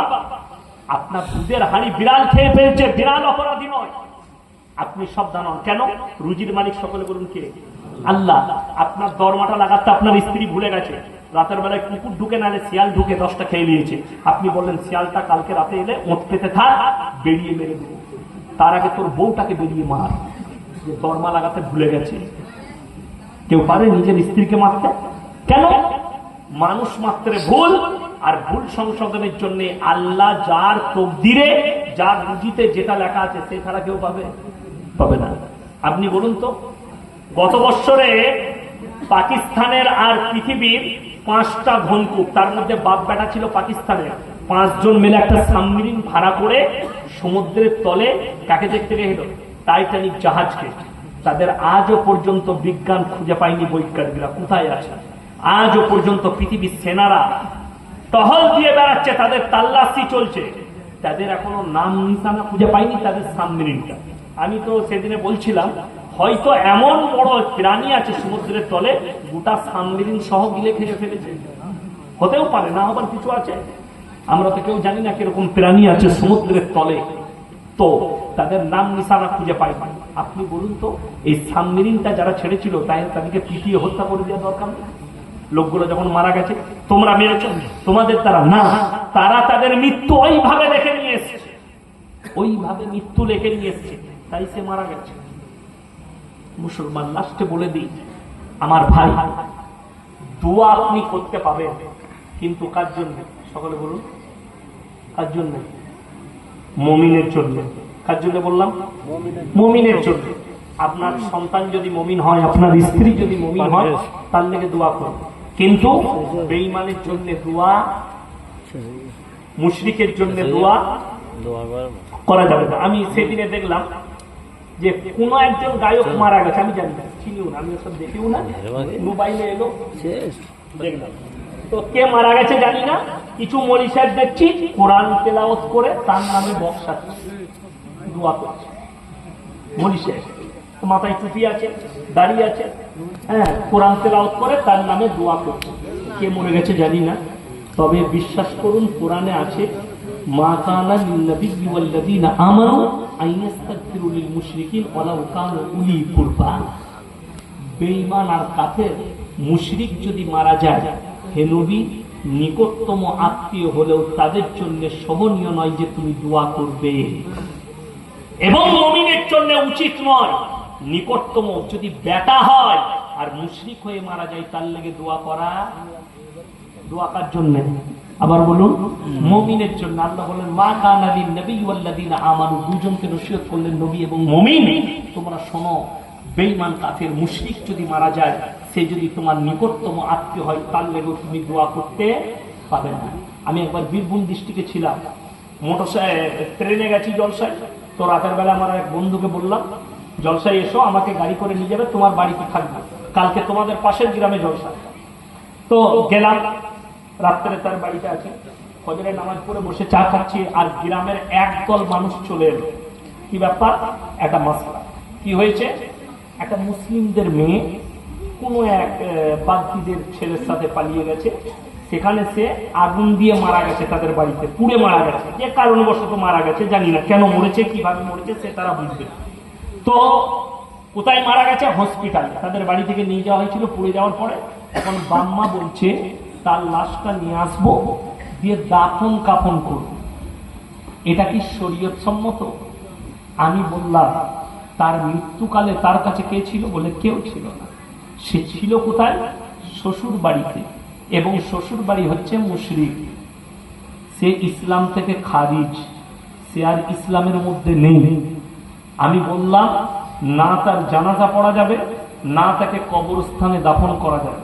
তোমার ব্যক্তিগত যদি কোনো জায়গা থাকে, মাঠ থাকে, জমি যেখানে চাষ করবে, সেখানে পুঁতে দাও, সারের কাজে লাগবে তোমার ধানে, বাকি ইসলামের কোনো কাজে আসবে না। এবং তার জন্য দোয়া করাও শোভনীয় নয়। তোমরা ছেড়ে দাও, মাঠে নিয়ে গিয়ে পুঁতে দাও, শুয়োরে খাক, কুকুরে খাক, কিন্তু দাফন কাফন কবরস্থানে হবে একমাত্র কাজ জন্য। সকলে বলুন মুমিনের জন্য। ওই জন্য সকলের জন্য দোয়া নয়, দোয়া একমাত্র মুমিনের জন্য হবে। ওই জন্য আমার ভাই সকলে হাত তুলে বলুন তো 5 ওয়াক্তের নামাজি হবে ইনশাআল্লাহ। সকলে সন্তান দিকে বলছি, আপনার সন্তানরা এই দেখেন এখন ডেঞ্জার জনের উপরে আছেন। এই নামটা হচ্ছে মোবাইল। কি নাম বললাম? মোবাইল। এই মোবাইলের ভেতরে আর একটা জন এসছে, সেটা হচ্ছে আপনারা জানেন সকলে দাজ্জাল আসবে না? আসবে না বাবা? এক কথা বলেন, দাজ্জাল আসবে তো। দাজ্জাল যখন আসবে, কেশপুরে একবার আসবে মনে হয়, আসবে? ওইটাই বুঝতে ভুল। দাজ্জালকে কেশপুরে আসা লাগবে। রাসূলের হাদিসে আছে দাজ্জাল আসার পূর্বে তার সৈন্য তৈরি হয়ে যাবে।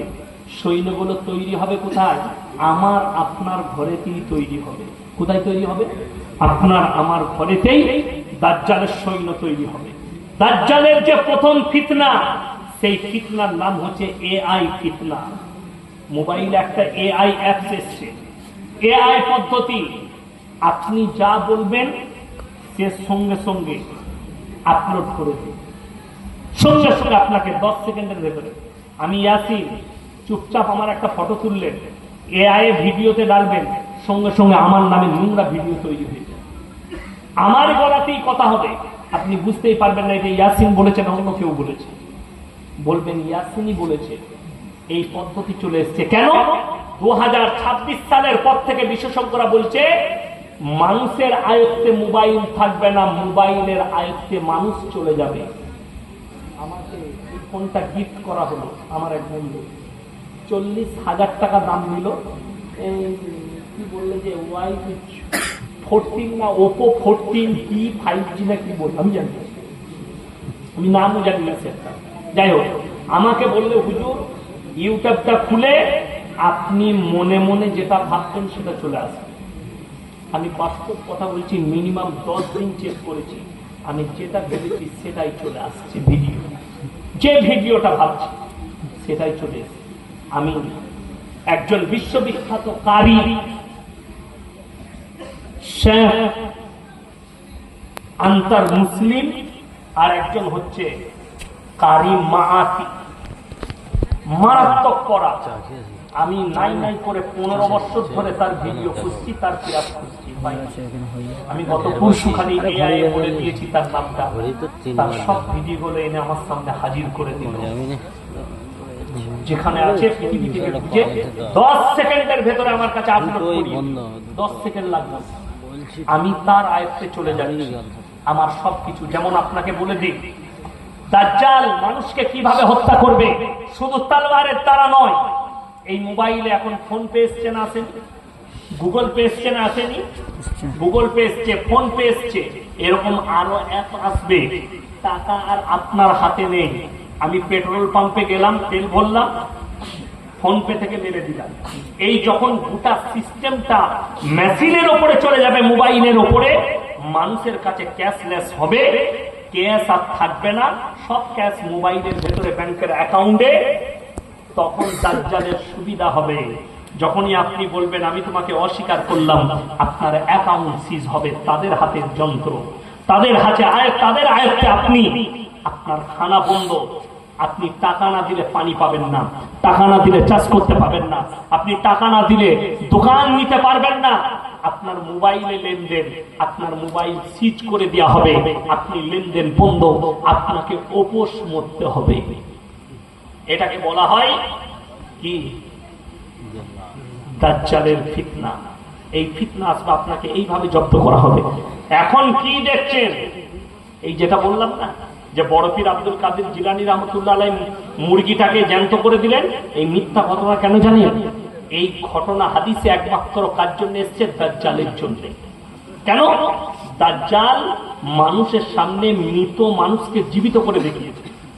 শুধু তাই নয়, এই মাঠটা আছে, মাঠের উপরে নয় পাথরের উপরে সঙ্গে সঙ্গে সবজি বার করে দিবে, যে সবজিটা বলবে। মেঘ থাকবে না, বৃষ্টি বর্ষণ করিয়ে দেখিয়ে দিবে। তার এক হাতে থাকবে জাহান্নাম, এক হাতে থাকবে জান্নাত। মানুষ যারা তাকে বিশ্বাস। আজকে তো আপনি আপনার সন্তানের হাতে মোবাইল দিয়েছেন, যেমন আপনাদেরকে লাস্টে বলে দিই, যত রকমের গেম আছে, ক্যারাম খেলা, তাস খেলা, ফ্রি ফায়ার খেলা, মোবাইলে গেম খেলা, এই সমস্ত গেমগুলোই কি হারাম? কি হারাম? আপনারা আপনার সন্তানকে মোবাইল দিচ্ছেন ভেবে দেন, কয়েকশো দেখবেন একজন উকিল আছে, উকিলের নাম শুনেছেন? মুফাক্কিরুল ইসলাম, শুনেছেন না শুনেননি? আমি তার ভিডিওগুলো গাড়িতে যেতে যেতে দেখি। এই মুফাক্কিরুল ইসলাম কয়েক হাজার খালি কেস লড়ছে পশ্চিম বাংলার বাইরে। কাদের? অনেক মুসলিম যুবকের। তারা কি করেছে? এই মোবাইলে গেম খেলে তারা সাইবার অ্যাটাক হয়েছে এবং তাদের নামে অ্যারেস্ট ওয়ারেন্ট জারি হয়েছে, কেস ফাইল হয়েছে। এই মুফাক্কিরুল ইসলাম ভাই অনেক মানুষের উপকার করছে। আমি আল্লাহকে দোয়া করি, আল্লাহ এই মানুষটার হায়াতে বরকত দাও। অনেক ছেলের উপকার করছে এবং ইনি সালাহ দিচ্ছেন। অনেক ভিডিওতে বলে তোমরা গেম খেলো না, সরকারের রুলস গুলো পড়ো। সরকার বলে দিয়েছে যারা গেম খেলে পয়সা জিতবে তাদের অ্যাকাউন্টে ঢুকবে, অ্যাকাউন্ট সিজ হবে এবং সরকার 10 লাখ না হলে 15 লক্ষ টাকা পর্যন্ত ফাইন করতে পারে। আপনাকে জমি বেচেও টাকা দিতে হবে, না হলে জেল খাটতে হবে, 10 বছর জেল হতে পারে। এরপরও আপনার সন্তান মোবাইলে গেম খেলছে, আপনি মোবাইলটা দিয়েছেন। একটা বাচ্চা 10 বছরের বাচ্চার মোবাইলের কি প্রয়োজন আছে? একটা 15 বছরের ছেলের কি প্রয়োজন আছে? আপনার ছেলে টিউশন যাচ্ছে, আপনার ভয় আছে আপনার ছেলে হারিয়ে যাবে। আপনার ছেলে যদি মরে যায় তাহলে কি করবেন? মোবাইলের দ্বারা বাঁচাতে পারবেন? কথা বলে না। হায়াত যদি না থাকে কেউ বাঁচাতে পারবে? তাহলে মোবাইলের উপরে। আমরাও তো স্কুল কলেজ গিয়েছি, তখন তো মোবাইল থাকেনি, তাহলে আমরা মারা গেছি, সব মানুষ মারা গেছে। আপনার সন্তানের যদি প্রয়োজন থাকে অনলাইনে ক্লাস করে, যখন ক্লাসটা করবে মা তাকে মোবাইলটা খুলে দিবে, ক্লাসটা শেষ হয়ে গেলে আবার মোবাইলটা আমাকে দিয়ে যাবে। 1 ঘন্টা অনলাইনে ক্লাস করলো, পড়াশোনা করে কলেজে ইউনিভার্সিটিতে ক্লাস করা হলো, মাকে দিয়ে দিবে। বিশ্বাস করুন, আমার কাছে একজন ভদ্র মহিলা ফোন করলেন, হুজুর আমার সন্তান আপনার সাথে কিছু কথা বলবো, আমি নিয়ে আসো। কোথায় যাবো? মাদ্রাসায়। এলো, তার ছেলেটাকে নিয়ে এলো। মা 2 years চাকরি করে। ছেলেটাকে বললাম তুমি কতদূর পড়াশোনা করেছো? ছেলেটা MA পাস। ছেলেটার জন্য বলছে, ছেলে আগে নামাজ পড়তো, বাস দোয়া করে দুবার করতাম।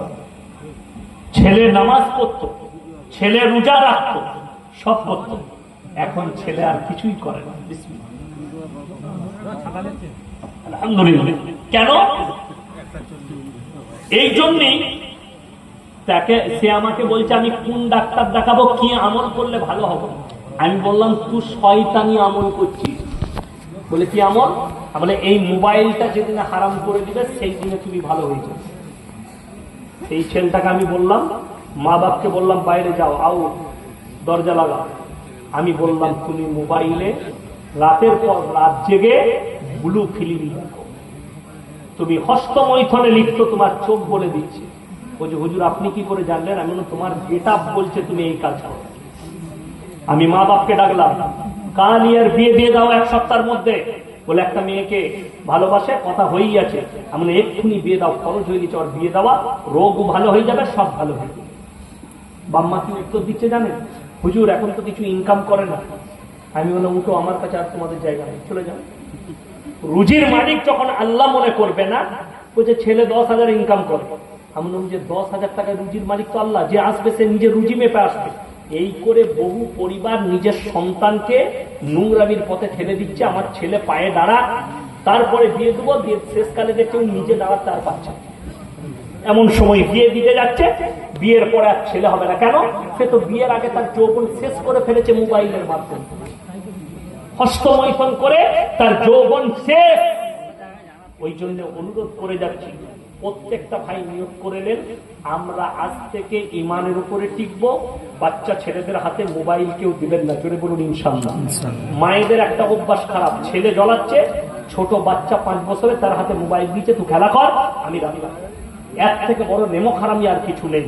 এই সন্তানটা ধ্বংস করার মূল এই মাটা, সমস্ত পাপী হবে এই মা।